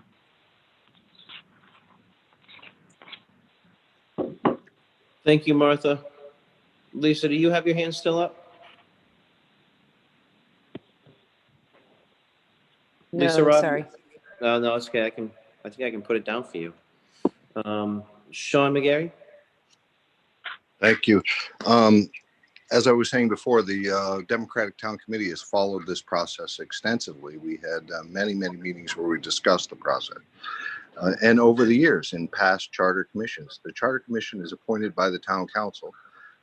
They put forth a platform, so to speak, and the town council should just move that forward to the voters.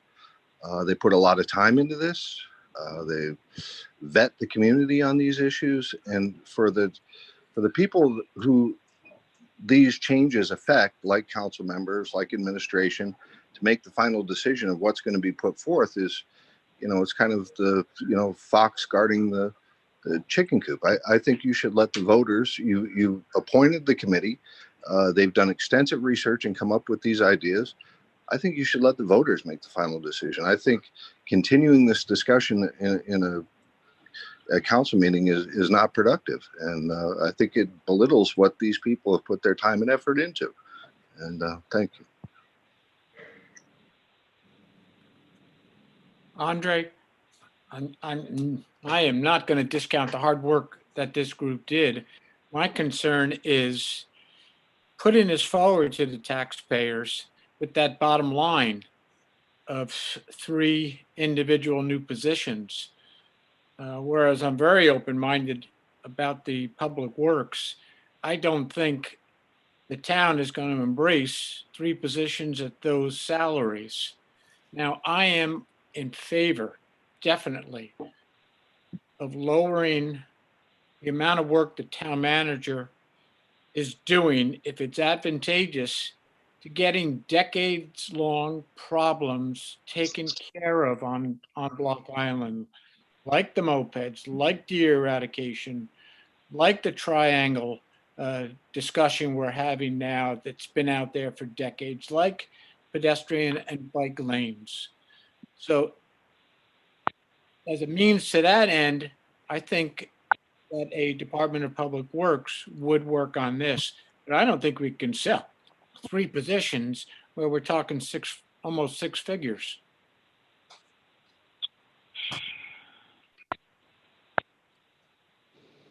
Thank you, Mark. Anybody? Can I say something? Go ahead, Kim. I just want to reiterate what's already tried to be said from the committee's point of view. We were not talking about positions in terms of new employees. We were talking about a suite of responsibilities, tasks, and duties, and breaking them out into a way that's understandable and takes into account the different skill sets that it takes to run, human resources versus public works versus, something else.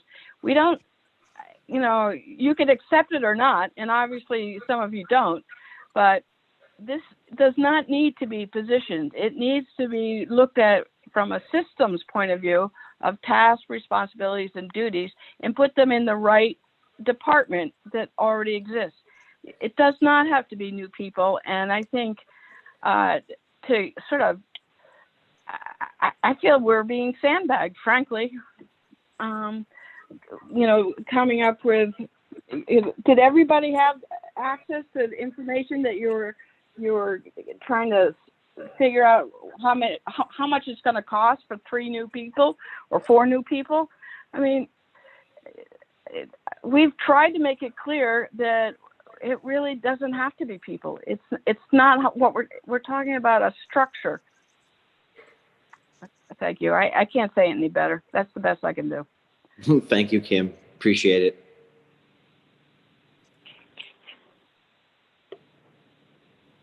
Anybody? Andre? Go ahead. Yes, Kim, I hear you exactly on the numbers, and I got that. My question earlier was a little around charter and sort of defining organizational structure. And on both of those roles, DPW is totally separate in my mind right now.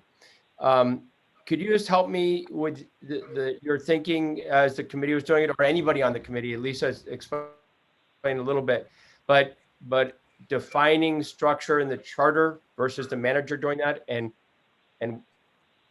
you're thinking of how that increases efficiency. I'm trying to gain at that. I think structure is defined is included throughout the charter. The charter is a guiding document that articulates many things, including the structure of government. But I also think you have to, regardless of where you come out on any on these particular issues, especially, I think Lisa raised an interesting point and an essential point, and that is the context for these conversations was 3 consecutive short-term town managers where literally nothing was happening, and I say that respectfully. I think Ed did a great job, but he was not here for a long time, and it's in some ways a reflection of Mark's comments about things. So I felt very comfortable, and I think the members did, saying, "Look, here's how it's got to run." We weren't suggesting that we needed to hire a new human services director or a new community development director, but that a more rational construct around the way that government, our town government is organized, was in order. You know, I think perhaps there's some consensus around the DPW issue. I certainly hope,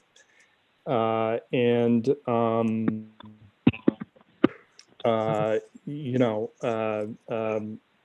I would certainly support putting the others before voters, but that's where we were coming from, Sven.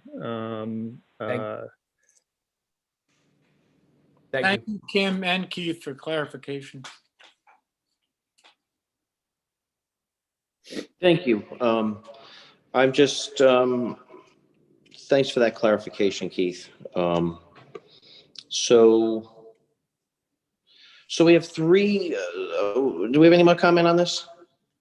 Sean, Molly, your hand's still up, or? I would have one more thing. I would vote to move all three of these forward. I'm very concerned about baby and bathwater issue here because I don't want to lose all three to concerns. For example, I totally get where Sven and Martha are coming from about whether that's micromanaging or not. I think that's a bit of a loaded phrase that is a bit problematic, but I think the Department of Public Works thing is really important. If you spend time looking through that auditor's report, you get a sense of how much of our budget, our capital budget, is being directed toward public works projects. And I think all of us get calls every day about things that we need to be doing, whether that's larger scale housing, whether that's infrastructure for our volunteer fire department, whether that's infrastructure associated with our roads and traffic situation. I would really be concerned if we threw out the public works thing. I don't think anybody's talking about that. I didn't suggest they were, Martha. Andre? I didn't suggest they were. I'm trying to provide some sense of where the committee was on these three things. Thank you, Keith. Thank you, Martha. Go ahead, Sven. I think we should, if everybody's done, and I know you reached out to Molly and Sean, I think we should just grab one of these each at a time and decide whether they move forward. I hear Keith, but I think it would probably help me if they weren't all bundled together, but they were one at a time. I agree. So respectfully here, everybody. So can I jump in here? Because you did ask if I had anything to say, but then I do. answered. I did. And you and Sean both have your hands up. So go ahead. So I would like to say that, we were lucky enough to meet with Mary Ann, the town manager, at one point. And so I would like to address, the point where you're saying what would be the difference between having this in the town charter or just having the town manager make these decisions. And I would say that, when we met with Mary Ann, she was very respectful of the charter and actually put her hands on the charter and said that she considered this to be the Bible, that someone coming in her position would treat this as like the guidelines for, how should something go? Well, let me refer to the charter. So I think that Mary Ann in particular in that position as town manager seemed to have an understanding of the purpose of the charter. It's like the Declaration of Independence, right? It's your guiding document. And so I have to say, I feel very strongly that it should be in the guiding document and not left up to an individual, because as Lisa said, the individuals come and go. And I think we have someone right now who understands very clearly what this document is, but that's not a given forever and ever. Thank you. Thank you, Molly. I'm ready to move on it, Andre. Yeah, well, which one? That's the question. We have three of them in front of us. I'll do them individually, or I'm prepared to go let's do them individually so we move on. Okay, so 801, Department of Public Works. Shall the New Shoreham Town Charter be amended such as the council, so that the town council no longer has the authority to abolish the Board of Sewer Commission, such as Director of Public Works shall be responsible for the sewer and sewage treatment system, community infrastructure resiliency related to sea level rise? That is the ballot question, I believe, on 801.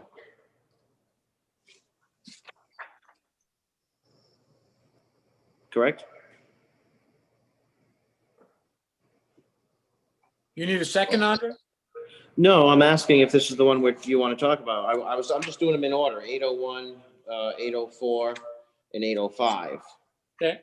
So The only thing, 801, it needs to be cleaned up about the inspectoral functions and the enforcement and zoning and decisions of the zoning board, which is under land use and how land use ties in with that.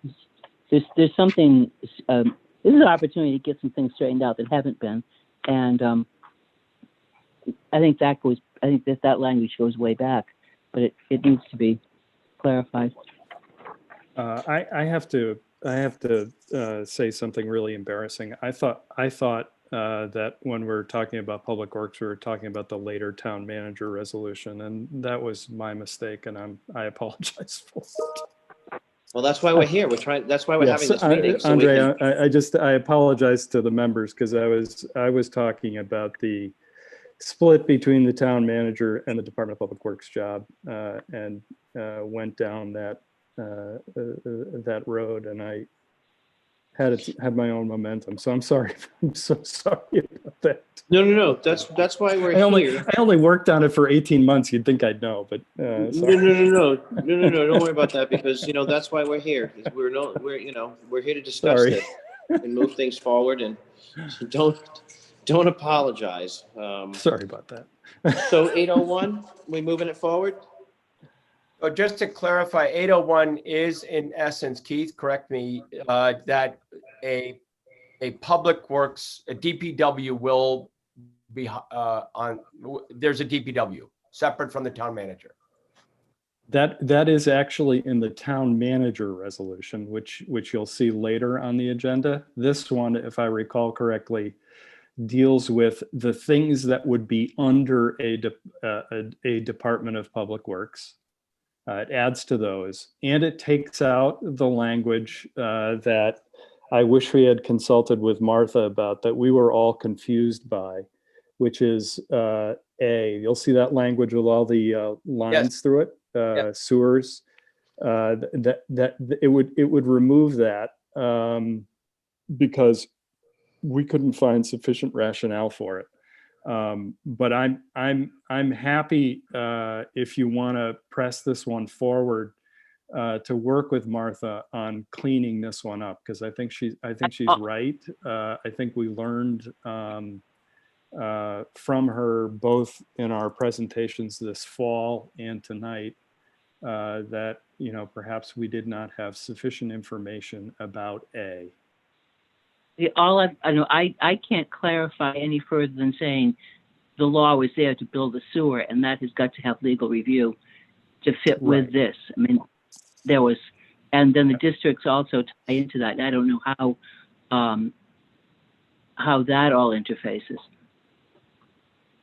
So that happened after I was not. So how do you want to proceed on 801? My Marianne? suggestion. Marianne? Just a really quick comment here.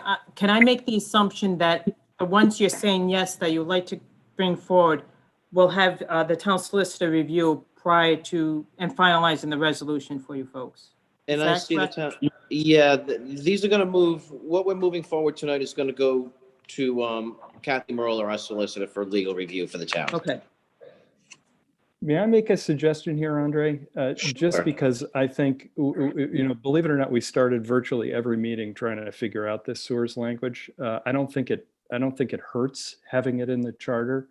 Can we just, because I know we have the authority to modify these recommendations. Can we keep the first part of 801, where sewer and sewage treatment system, community infrastructure resiliency related to sea level rise, but not move forward with the deletion of the sewers language? Would that make people more comfortable? I'm trying to. But there's another issue here. If this is a time this document is open, this is a time to straighten out the land use. Didn't even exist when this charter was originally written. We didn't have a land use officer, and I'm not sure how the state laws.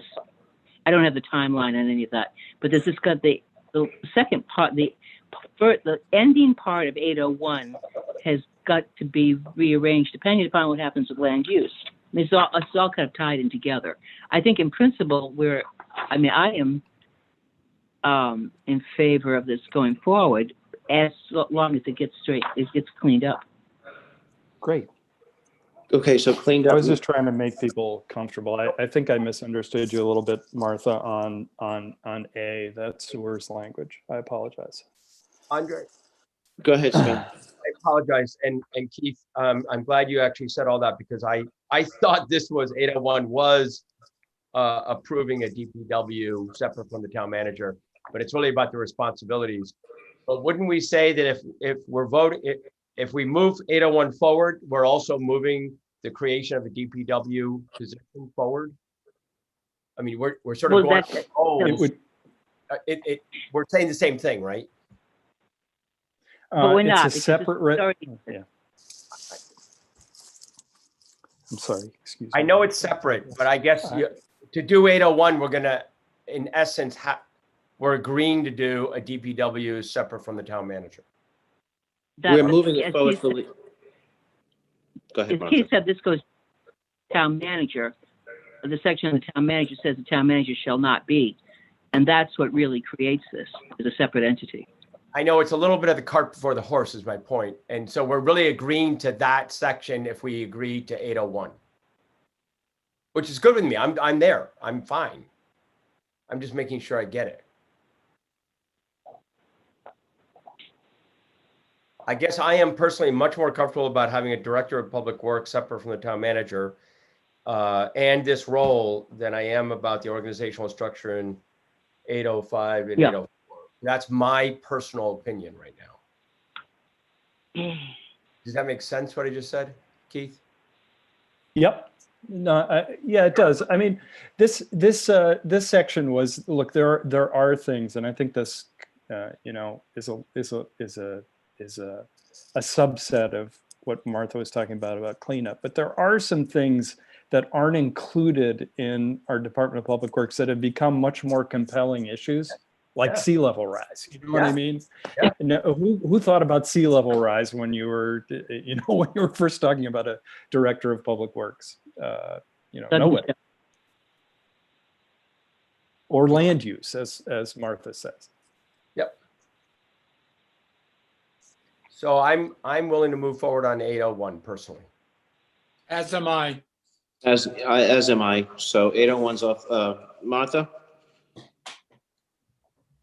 Well, as long as the language, the old language, gets straightened out and how that works with. I'm having trouble because my page has got mislaid. Everything I've got says police commission on it. Well, mine are the same way. I think they're all the same. I have 3 different police commissions on, but none of them are commission. All right, so 801 moves forward with the caveat that Keith, do you have, what the cleanup is? I'll work with Martha on that. We'll work with Martha. And Kathy, and really it's with Mary Ann and Kathy, but Martha and I will put our heads together and figure it out. Okay, so clean it up with Mary Ann, and then Kathy will get to see these, or Mary Ann and Kathy, and we'll move forward with 801. Good? Good. Great. Okay. And I'm only doing these in alphabetical order, so if you want to switch it up, it's fine, but I'm going through 804, Department of Community Development. Pretty much 804, a new subsection, which a new section in 804 of the charter would say there shall be an Office of Community Development, the head of which shall be the Director of Community Development, who shall be appointed by the town manager with the advice and consent of the town council, who may also be the head of another department. The office shall be responsible for all building, land use, zoning enforcement, minimum housing, plumbing, electrical, and similar inspectorial functions of the town. The building inspector and other inspectorial personnel shall be attached to and work out of said office. In addition, the Office of Community Development shall be responsible for the town's planning, geographic information system, and resiliency related to sea level rise. So this is community development, but isn't this What we just talked about. what we just talked about Director of Public Works? And what do we want to do with 804? If I can go ahead, I personally, based on this conversation, my reviews, and in absolute respect to the committee, 804 and 805 to me get into a little bit of town manager responsibilities. I'm not in favor of it. Them. Sorry. Thank you. Anybody? Mark? Keith, you want to explain that, or you want to respond to that? No, I mean, I get where people are coming from. I'm going to say yes, I would prefer that it be moved to voters, but I understand where people are coming from. You know, we did think long and hard about it, but I get where you're coming from. But you still have all the overlap. I'm sorry, Martha, could you clarify that? Well, there's some of the same language here that's in 801, and that's what I'm troubled by. Would you like me to provide a little clarification? Under the Department of Public Works, you have the inspector office, like there shall be established within the Department of Public Works an office over which the Director of Public Works shall supervise, called the Office of Inspections. This office shall be responsible for the building, minimum housing, plumbing, electrical, similar electric inspector functions of the town. The building inspector and all inspected personnel shall be attached to and work out of this office. And then under the community, under the community development, it says there shall be an Office of Community Development, the head of which shall be the Director of Community Development, who shall be appointed by the town manager with the advice and consent of council. We'll forget the rest. The office shall be responsible for building, zoning enforcement, minimum housing, plumbing, electrical, similar electric inspection functions of the town. The building inspector and other inspection personnel shall be attached to said office. In addition, the Office of Community Development shall be responsible for town's planning, GIS system, and resiliency related to sea level. So you got about 4 or 5 things in that one that is in DPW. I think that's what you're getting at, Martha. Is that correct? That is, and it seems more like that should be just folded back into DPW. I think that's, as a practical matter, what would happen, but. Is that the same with 805? Not necessarily. Okay. So you don't have to elaborate on that. I just wanted clarification.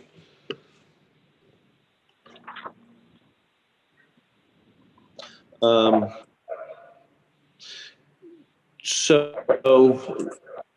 Keith, would you like the opportunity for the committee to reword this to make it part of 801, or would that make any sense? I don't even know if that makes any sense. I think if the town council were to decide not to move forward, as much, my sense of it, Mary Ann, please, or Martha, anybody disagree with me? If we were to decide not to go forward with this change, the underlying document would remain, right. You know what I'm saying? It's not the the Charter Review Commission proposes changes to the charter. And if you don't accept the change, the underlying document remains. Wouldn't you want to add? Would you want to add GIS?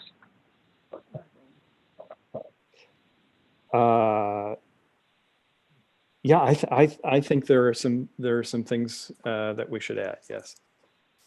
And that fits back with Department of Public Works, which has resiliency related to sea level rise.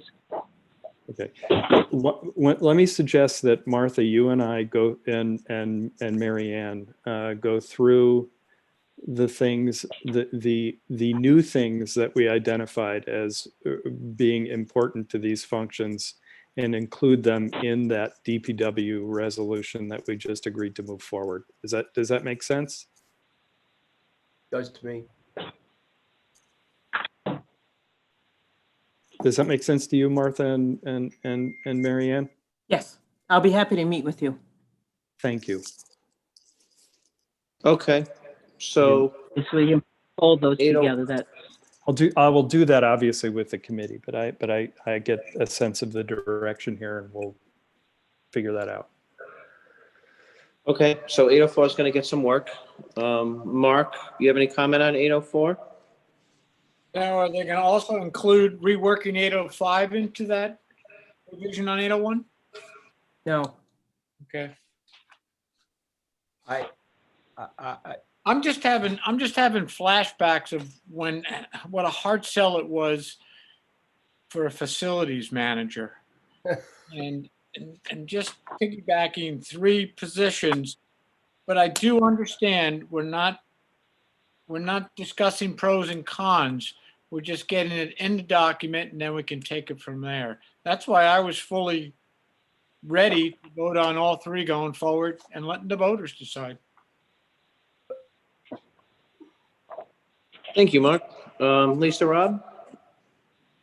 I was just going to say that in the letter that we sent to you, we had actually even suggested that the position of the director of the Department of Public Works could encompass the facility manager's responsibilities as just a possibility. And I also wanted to say that when we proposed this, we didn't necessarily suggest that these positions had to be full-time positions, which would decrease the pay for that. Thank you, Lisa. I actually, I have your memo from the 30th here, and I understand. We appreciate that. Anybody else on 804? 805, Department of Administration and Human Services. There shall be a Department of Administration and Human Services, the head of which shall be the Director of Administration and Human Services, appointed by the town manager with the advice and consent of the town council, who may also be the head of another department, who shall perform the duties and discharge the responsibilities conferred upon Director of Public Welfare by state law. In addition, the office's duties shall include senior services, the town recreational program, and the town's public library. Anybody? Yeah, based on Mary Ann's comments before about the library, I think this one definitely needs to at least be reviewed by legal. But my question is, isn't this really the town manager's job, or part of it the town manager's job? So to some degree, what is this person, or what is this role? Forget person. What is this role adding? Am I missing it? I think. Go ahead, Keith. From our perspective, what it's adding is, as I said, some sort of rational construct around this human services aspect of the way that our town government runs. I think, specifically as it relates to the library, one of the things that impresses me so much about our town's library is that it is not just a place to get books and magazines, but a place that provides a real social infrastructure for a large part of the population. And I think we felt that this was a recognition of that. And Similarly, we have a pretty broad range of human services needs in our town. I mean, we talk about them all the time, whether it's mental health, whether it is public safety, public health and safety stuff. There's a whole range of human services here. We have drug issues. We have issues with people who can't find food. We have, and there's no, we felt that it was necessary to have some sort of a human services umbrella, and that was the motive behind this section. Thank you, Keith. Anybody else? Sean McGarry? Thank you. This year, more than ever, we had a population of around 20,000 people for about 3 months. The city of Central Falls has a population of 20,000 people. I think what the Charter Commission was trying or is attempting to do is to structure an administrative system around a larger municipal need than 900 people. I think you're viewing this from this point in time and not looking at what goes on 4 or 5 months of the year here. We have an enormous need that's not served by attentive administration. I think that it's far too much work for one particular position, and that work has to be spread out. And I think that's what the Charter Commission is trying to the direction they're pointing you to. Thank you. Thank you, Sean. Anybody else?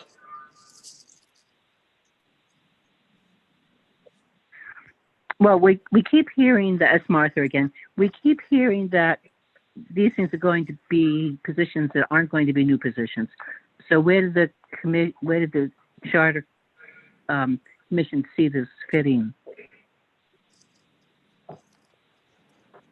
Well, this is, we have a director of public welfare, if I recall correctly. We have, this again is about organization, not necessarily about hiring, though I have to say, I think the human services needs are sufficient enough and we take care of them episodically and piecemeal enough that actually I think there might be some value in hiring a director of human services. That's my opinion. But I think we certainly have people in town government who are working on a lot of these issues that we've identified. Like in the government already? You're talking about direct department in the library? Well, the library is not town government, but could you elaborate on that? I'm trying to figure out. I just look. I think my own opinion about this on human services is that if we have to hire a human services director, I'm okay with that, because we have enough needs across our population for services and for connecting to state services and sort of the range of things that a human services director could do, that I think we ought to put this to the voters to say, do you think this is important enough? I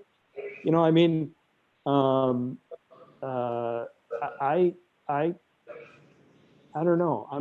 I'm arguing here for a comprehensive approach to human services in town. And I think that may require a person. So this would be kind of like a hire in the boards. I'd be okay with that. Yeah. But I'm just asking. Yeah. Okay. Thank you. Go ahead, Sven. Oh, sorry. Thank you, Keith. That helped me out a lot. I go back, and I think Keith and I think we are both mutually concerned about the issues, or I hope we are. And I am very concerned about a lot of the social services issues.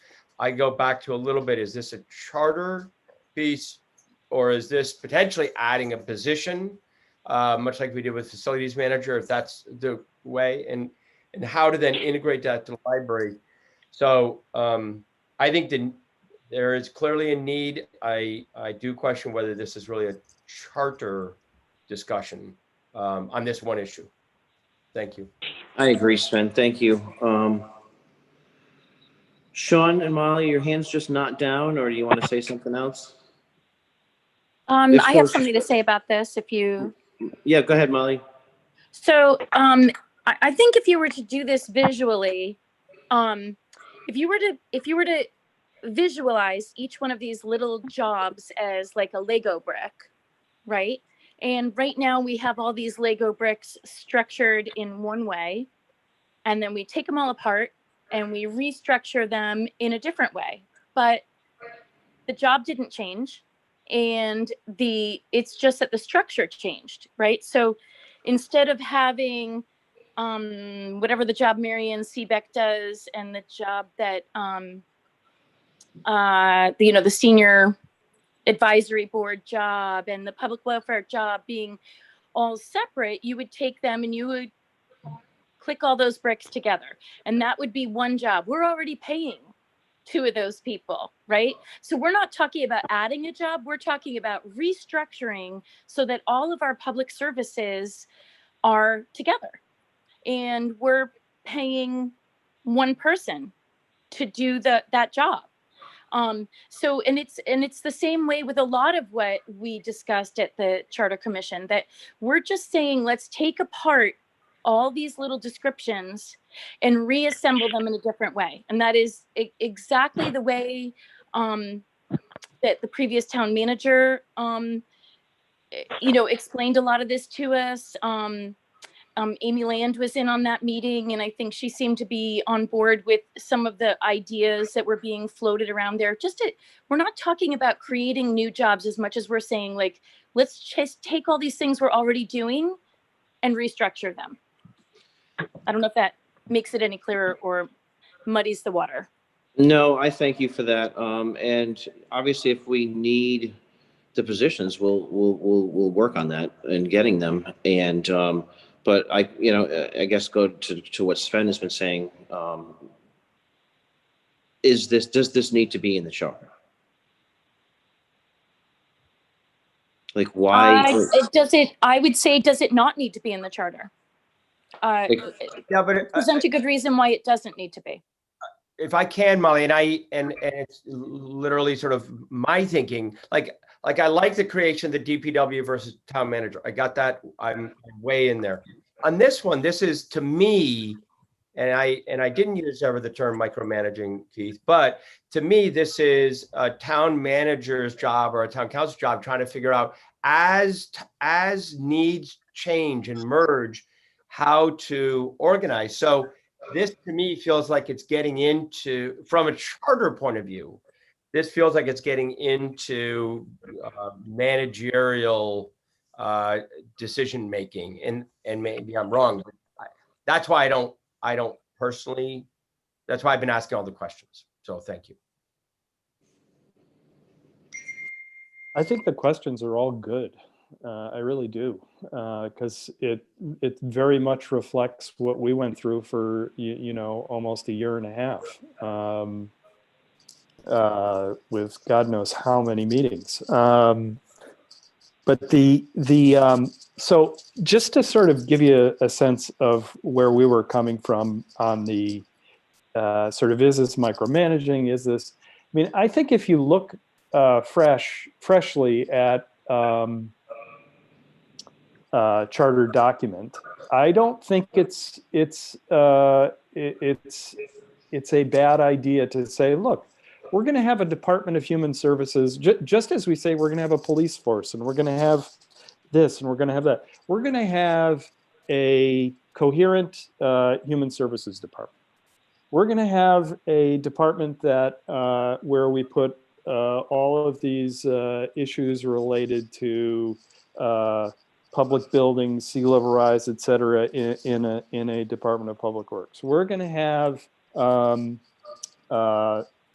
land use and permitting and inspections in a department. That's the way that we viewed it. Not who should be hired, whether anybody should be hired, whether there's someone who's been languishing, who ought to be given an opportunity to oversee more. That there are all kinds of ways to do that. I don't profess to be an expert in running any of these or running this organization. That was what our thinking was. It was certainly not you'd better hire you'd better, but that it does represent a fundamental setting of priorities in government structure. Thank you, Keith. Does anybody else have any comments on this? Yeah, Andre, we're kind of getting into what's relevant and what's redundant. Maybe we should just move on all of these three. I just want to let everybody have their say. This is a very important topic, and all right. So, what does everybody want to do with this? No, one? hold on. I thought we already agreed on Public Works. I thought we already agreed on. I thought the only one that wasn't settled was this last one. Right. 805. So we're Right, not so- moving on all. No, we're only talking about 805 right now. 801 and 803 or whatever it was is going to be worked on, tweaked a little bit, and then move forward. We're talking about As long as we 805. I'll say the same thing. Okay, so moving 805 forward, Martha? I don't know. All right, moving 805 forward, Sven? No, and my rationale is that we have an IT director. It's not looking for if we should have a coordinator, we don't need it in the charter. We can just create it. Thank you for that. Mark? I'd say yes and let the voters decide. Keith? I say put it before the voters. And Martha? No, I just, again, if you put it before, saying you put it before the voters is, to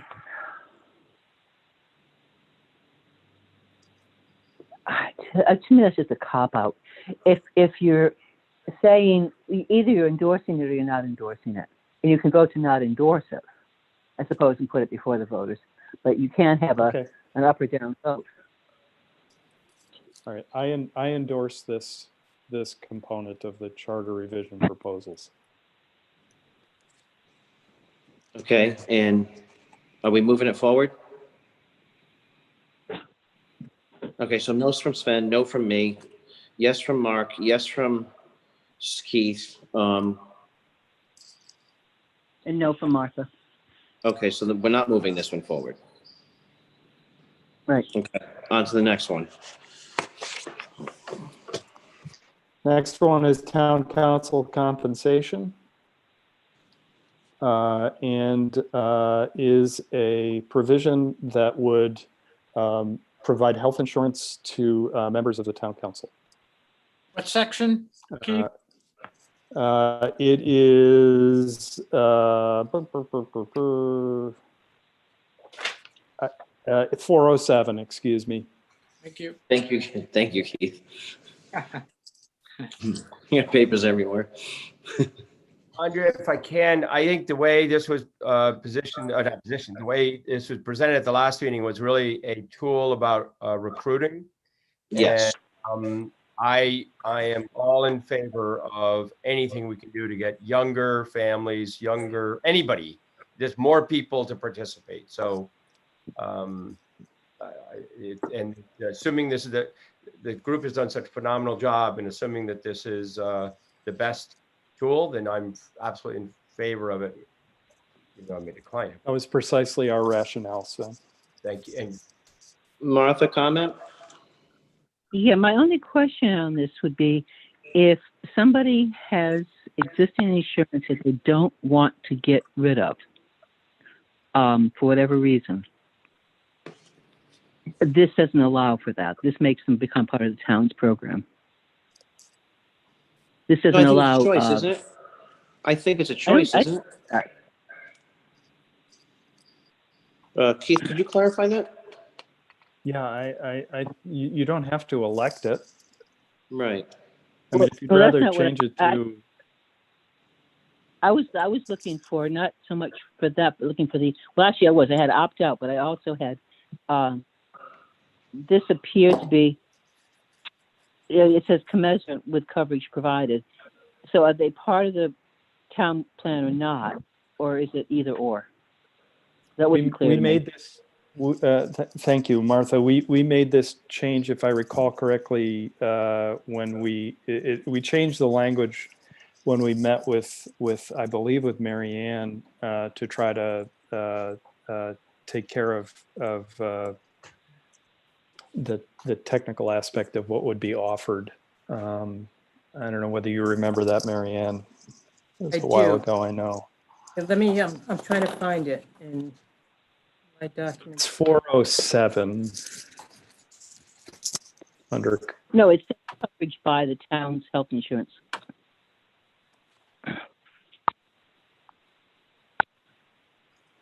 I missed what My Martha said. I can't hear her, so. I mean, my concern was if somebody had health insurance and they were going to go on the council and they didn't want to lose what insurance they had because they wouldn't be on the council forever, for whatever reason. Does this allow for, this says the town's coverage, and I'm not clear by the way it's worded, if people would have the option to continue whatever insurance they have at, or get rate equivalent to, get a stipend equivalent to whatever the town would be paying on their behalf if they were in the town plans. I'm overcomplicating this, but I don't want to make it. I don't want to make it look like it's really opening the door to lots of things, and then have people go, "Oh, wait a minute, that's not what I want." Well, I mean, obviously, we wouldn't that like if we put this forward, I mean, that would get dealt with under legal review or changed. Well, I'm talking about options. I'm talking about options for people. I'm talking about if I were lots younger and I had insurance and I didn't want to lose that when I got off the council, right? I would be very happy to have somebody pay whatever the equivalent would be of being paid by the town, but maybe I wouldn't want to be part of the town plan. Yeah, I get And that. I can't tell if this allows for that or not. That's what I'm saying. Oh. As when I went through with the charter review folks, it was our understanding they could opt into the town coverage. Right. Not, and don't keep on saying the same word. They would not have an option to have the town pay for their health insurance coverage if they had it through their employees. Is that what you're saying? Well, no, because not everybody out here has. I mean, there are people who are self-insured out here, Right. and or have their own business or whatever.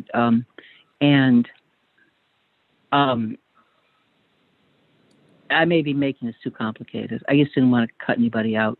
Martha, this is Sven. I think, let me use me as the example in theory. Northlight Fibers has insurance.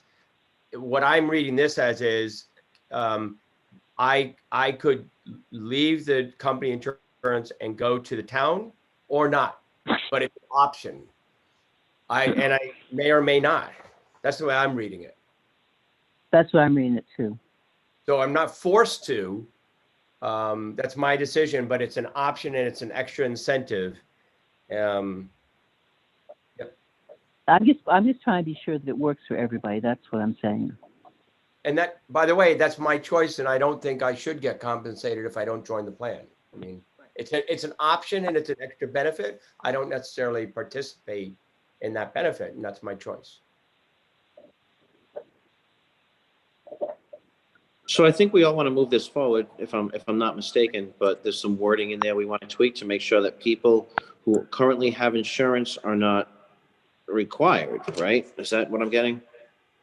Well, I was trying to make it broader than that, because if the idea is an incentive, and if somebody has insurance that they, for whatever reason, want to keep, they don't want to lose the insurance they have when they get it, because they might not be able to pick it up again and get off the counter, because we all know everything is, the health insurance world is not what it ought to be. Okay. So, I mean, in our world, we wouldn't even be talking about this issue. But I guess I'm not making myself clear.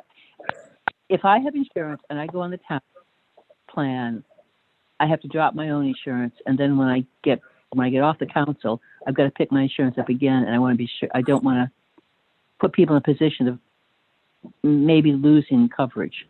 No, I understand.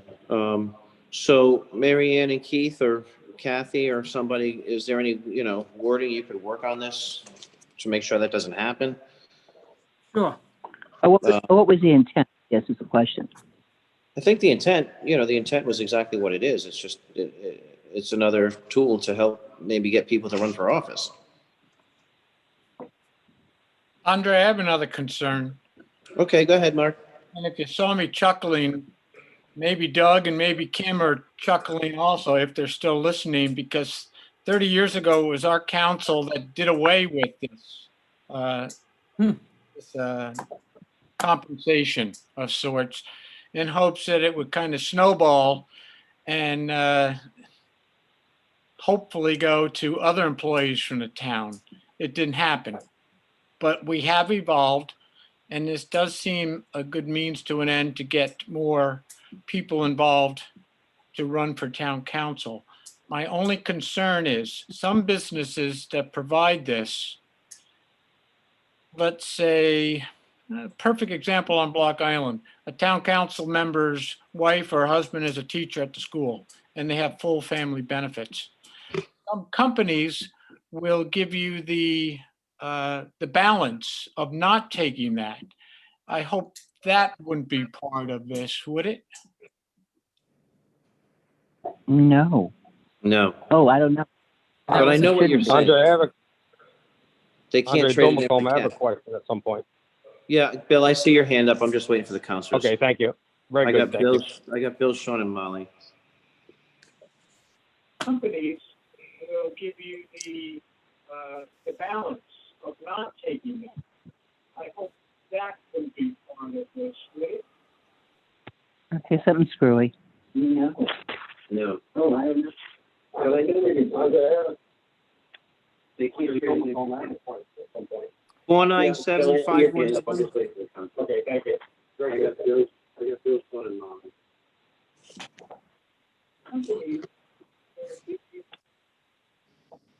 Okay, he's muted. Go ahead, whoever was talking. I was going to say that wasn't our intention, Mark, to your question. Was not. No.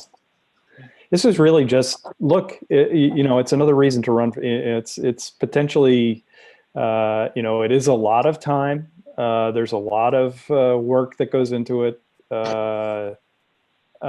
And there is certainly in our culture, unfortunately, getting health insurance can be a real incentive for an individual or family. So it was we viewed it as a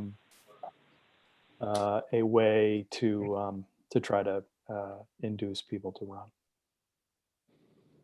I agree. Sean McGarry. Yes, thank you.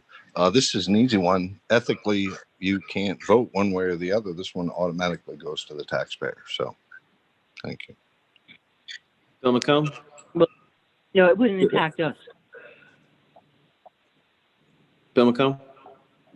Yeah, I was going to bring back a couple of points there. One, health insurance is, I believe the town plan is in excess of $15,000 a year. My question is, would there also still be because that ends up being a compensation.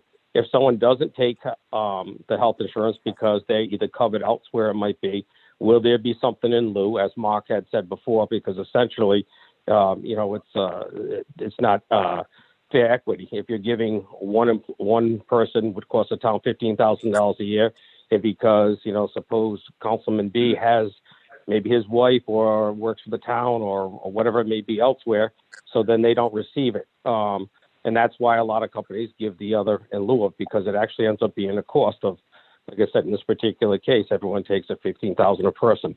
So while it might be an incentive, it also ends up being where, you know, one employee may get it and the other doesn't. So I think that just has to be looked at. I think that probably went into part of the equation back when, as Mark said, when they elected to you know, not go with the medical with it from there. So you know, it's expensive, but it's not something that each council member may elect to take because they may not need it, and then you end up having an equity of who is being compensated on the council. So it's just something to think about. You can decide whether to take it or not. You can, but if I decide not to take it because I have coverage elsewhere, not because I'll need it, essentially, and you do take it, you are being compensated $20-something thousand, where I'm being compensated $3,000. So there's an inequity in that end of it. Well, I mean, to me, that's letting the perfect be the enemy of the possible here. This seems to me to be a solid thing to do for particularly young people who we want to get to run. And I support putting it before the voters. Excuse me, I endorse this as something that should be included as a change. Can I answer that, Andre? Is that okay? Yeah, go ahead. You got the floor. Yeah, and I respect, and I think it's a good motivating tool. But perhaps what I'm saying, perhaps it should be a compensation level then that can either be that, or it can be because if I want to run but I have coverage, so one person's receiving an incentive that I don't have that incentive to receive. So perhaps what we should be looking at and saying is each council member will receive a dollar amount that can be applied to that, or does it need to be? So this way here, if you're talking about trying to get true equity and getting people to run. Right. Hello. Doug Michelle. Thank you. I agree with everything everybody said, especially Mark and Momo and Bill. These concerns came up in the past. I mean, if you want to think about it, the school committee used to get health insurance for being on the school committee. Town council also got insurance. First, I want to say, though, I want to thank the commission because I've reviewed all your proposals and I know how hard you've worked. I've been there, and I want to thank you first. But one of the reasons, as Mark said, that we discontinued the health insurance for the town council is the finance director came to us and said, listen, every spring I have to come to financial town meeting and I have 5 counselors and I have to put in the budget family health insurance for every one of them because I don't know who's going to be sitting here in December. And it really messed up the budget process. So every spring, you're going to be putting in 5 health insurance plans, whether they win or not. And it can wreak havoc with your budget. But to go what Bill said, you want to have compensation to encourage people to compensate for them time because you give a lot of time in your town council. I totally agree with that. Maybe what Bill said, listen, either set compensation for the council. First warden gets X, second warden X, the councilors get X. Or if you want to offer health insurance, you can't take health insurance. Right now, who knows where health insurance is going? It's in front of the Supreme Court. It may disappear in 4 months. And if you're over 65, I'm sorry, young people, but you can't. You have to be on Social Security. So you're not allowed to take it. So either way, if you want to make all the counselors equal and get them compensated equally, say, hey, you can't take insurance, we'll give you the monetary of what it would cost. I understand the incentive, and I know the time put in, and if compensation makes more people run, more qualified people, I'm all for it. But that's the pitfall right there. And I don't know what Amy Land has said about that, but that's all. And again, thank you for your work and your comments.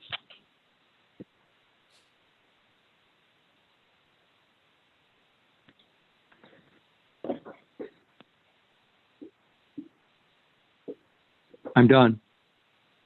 Andre, are you there? Sorry. No, you want to get somebody I else? am. I'm sorry. I was just, I hate to interrupt. We're on this robust discussion, but I just went and looked outside, and the clerk and the town manager, it's getting really bad out there. And the roads are looking really bad, and it seems to be the consensus that we should probably continue this, so we can actually get out of town hall now. Is there a way to hear from the people whose hands are up for 2 minutes? Yeah, no, we can do that, but I just want to know from the council. I mean, we can continue this.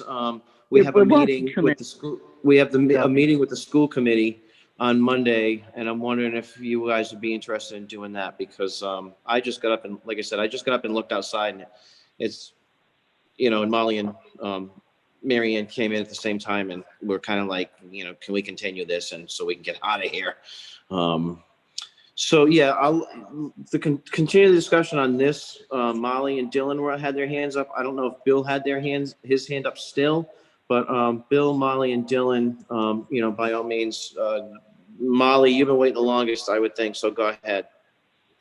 Just 2 quick points. One is, of course, it is going to be younger people that take advantage of this option, and it's not going to be all members of the board.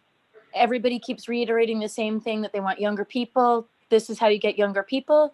The second thing I would say is that, of course, you would follow the same protocols that you have for every other department. So if someone passes up, if someone works for the sewer department, the water department, the school, and they have health insurance from another, from a spouse, they don't get reimbursed. I don't believe. I could be wrong about that. But if they do get reimbursed, then sure, reimburse the person. But if they don't, it would be a terrible, terrible precedent to set, to have the town council benefiting from not taking insurance when no other employee benefits from that. That's all. Thank you, Molly. Dylan? I just wanted to address, there was a comment that stated that you would not be able to vote on this because of the ethics provision. The Ethics Commission and state law on that point is clear that you can't vote to give yourself a raise.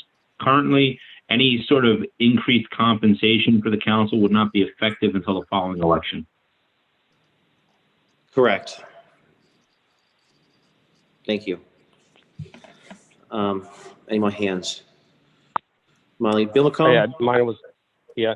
And I think that, to Keith's point, I think that it's the concept is a good idea. I just think with some tweaking, and even if it was a stipend of whatever it was, if it was $15,000, and if you wanted the Blue Cross, it gave you the option to utilize that to buy into it, because it is a good health plan. You can't just, for that, you can't just buy into that plan. And I think it would, someone might take, particularly with a family plan, take option to do that. But if the person sitting next to you on the council didn't have it or didn't need it, they would still be compensated the same amount. So at least council members were all equally being compensated in one form or another. I think the ability to buy into it is a great benefit also with it. And so that's all. I think the intent is a good idea. I just think a little bit of tweaking, maybe the same goal can be achieved. Thank you. And thank you for the work of the board. Bill. Thank you, Bill. So yeah, we are going to council. Can we continue this meeting till after our school committee meeting? Would it be convenient? And refresh the dates on me with that, Mary Ann or Molly. I think it's Monday night. That's correct. It's Monday night, the 21st, and it starts at 7. Can we, it's the school committee, it's the mandated by state law, it's the joint committee, the joint meeting with the town council and the school committee. Correct. We go over budget things, Keith and Mark, you've probably been to them before. I'm just wondering if we can continue, because I think we want to get out of town hall.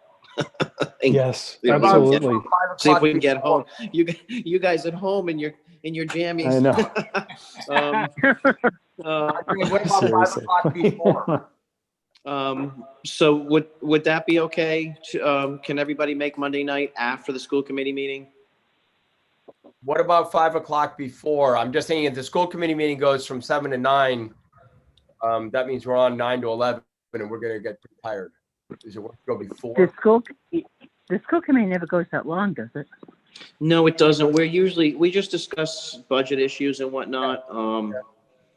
Okay. Before the, financial town meeting. So, I get that, concern, Sven, but I think we'll be fine if we get out of there by I hate- 7:30 or 8. I hate being under the gun. Good. What do you mean, Martha? No, I'm just saying I'd rather do it afterwards. Afterwards. We're all Okay. All right. So motion to continue this meeting to, do I need to set a time?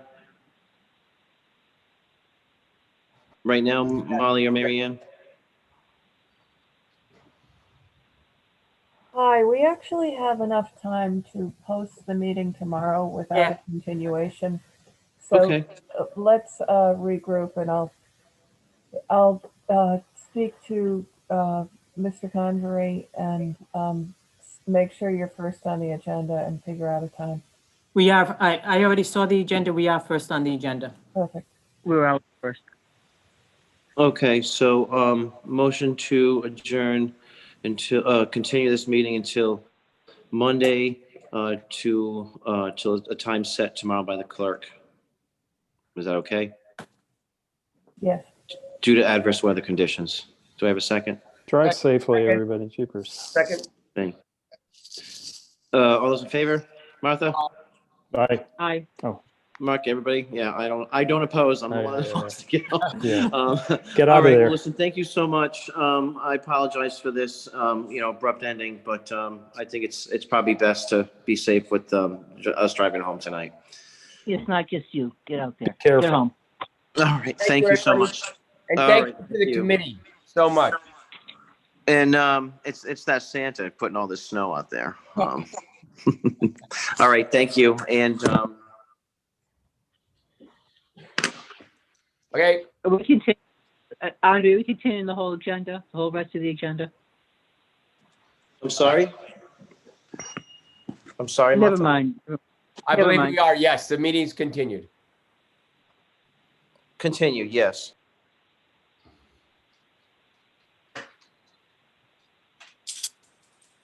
Thank you, everybody. That is going to go long then. That was what I meant.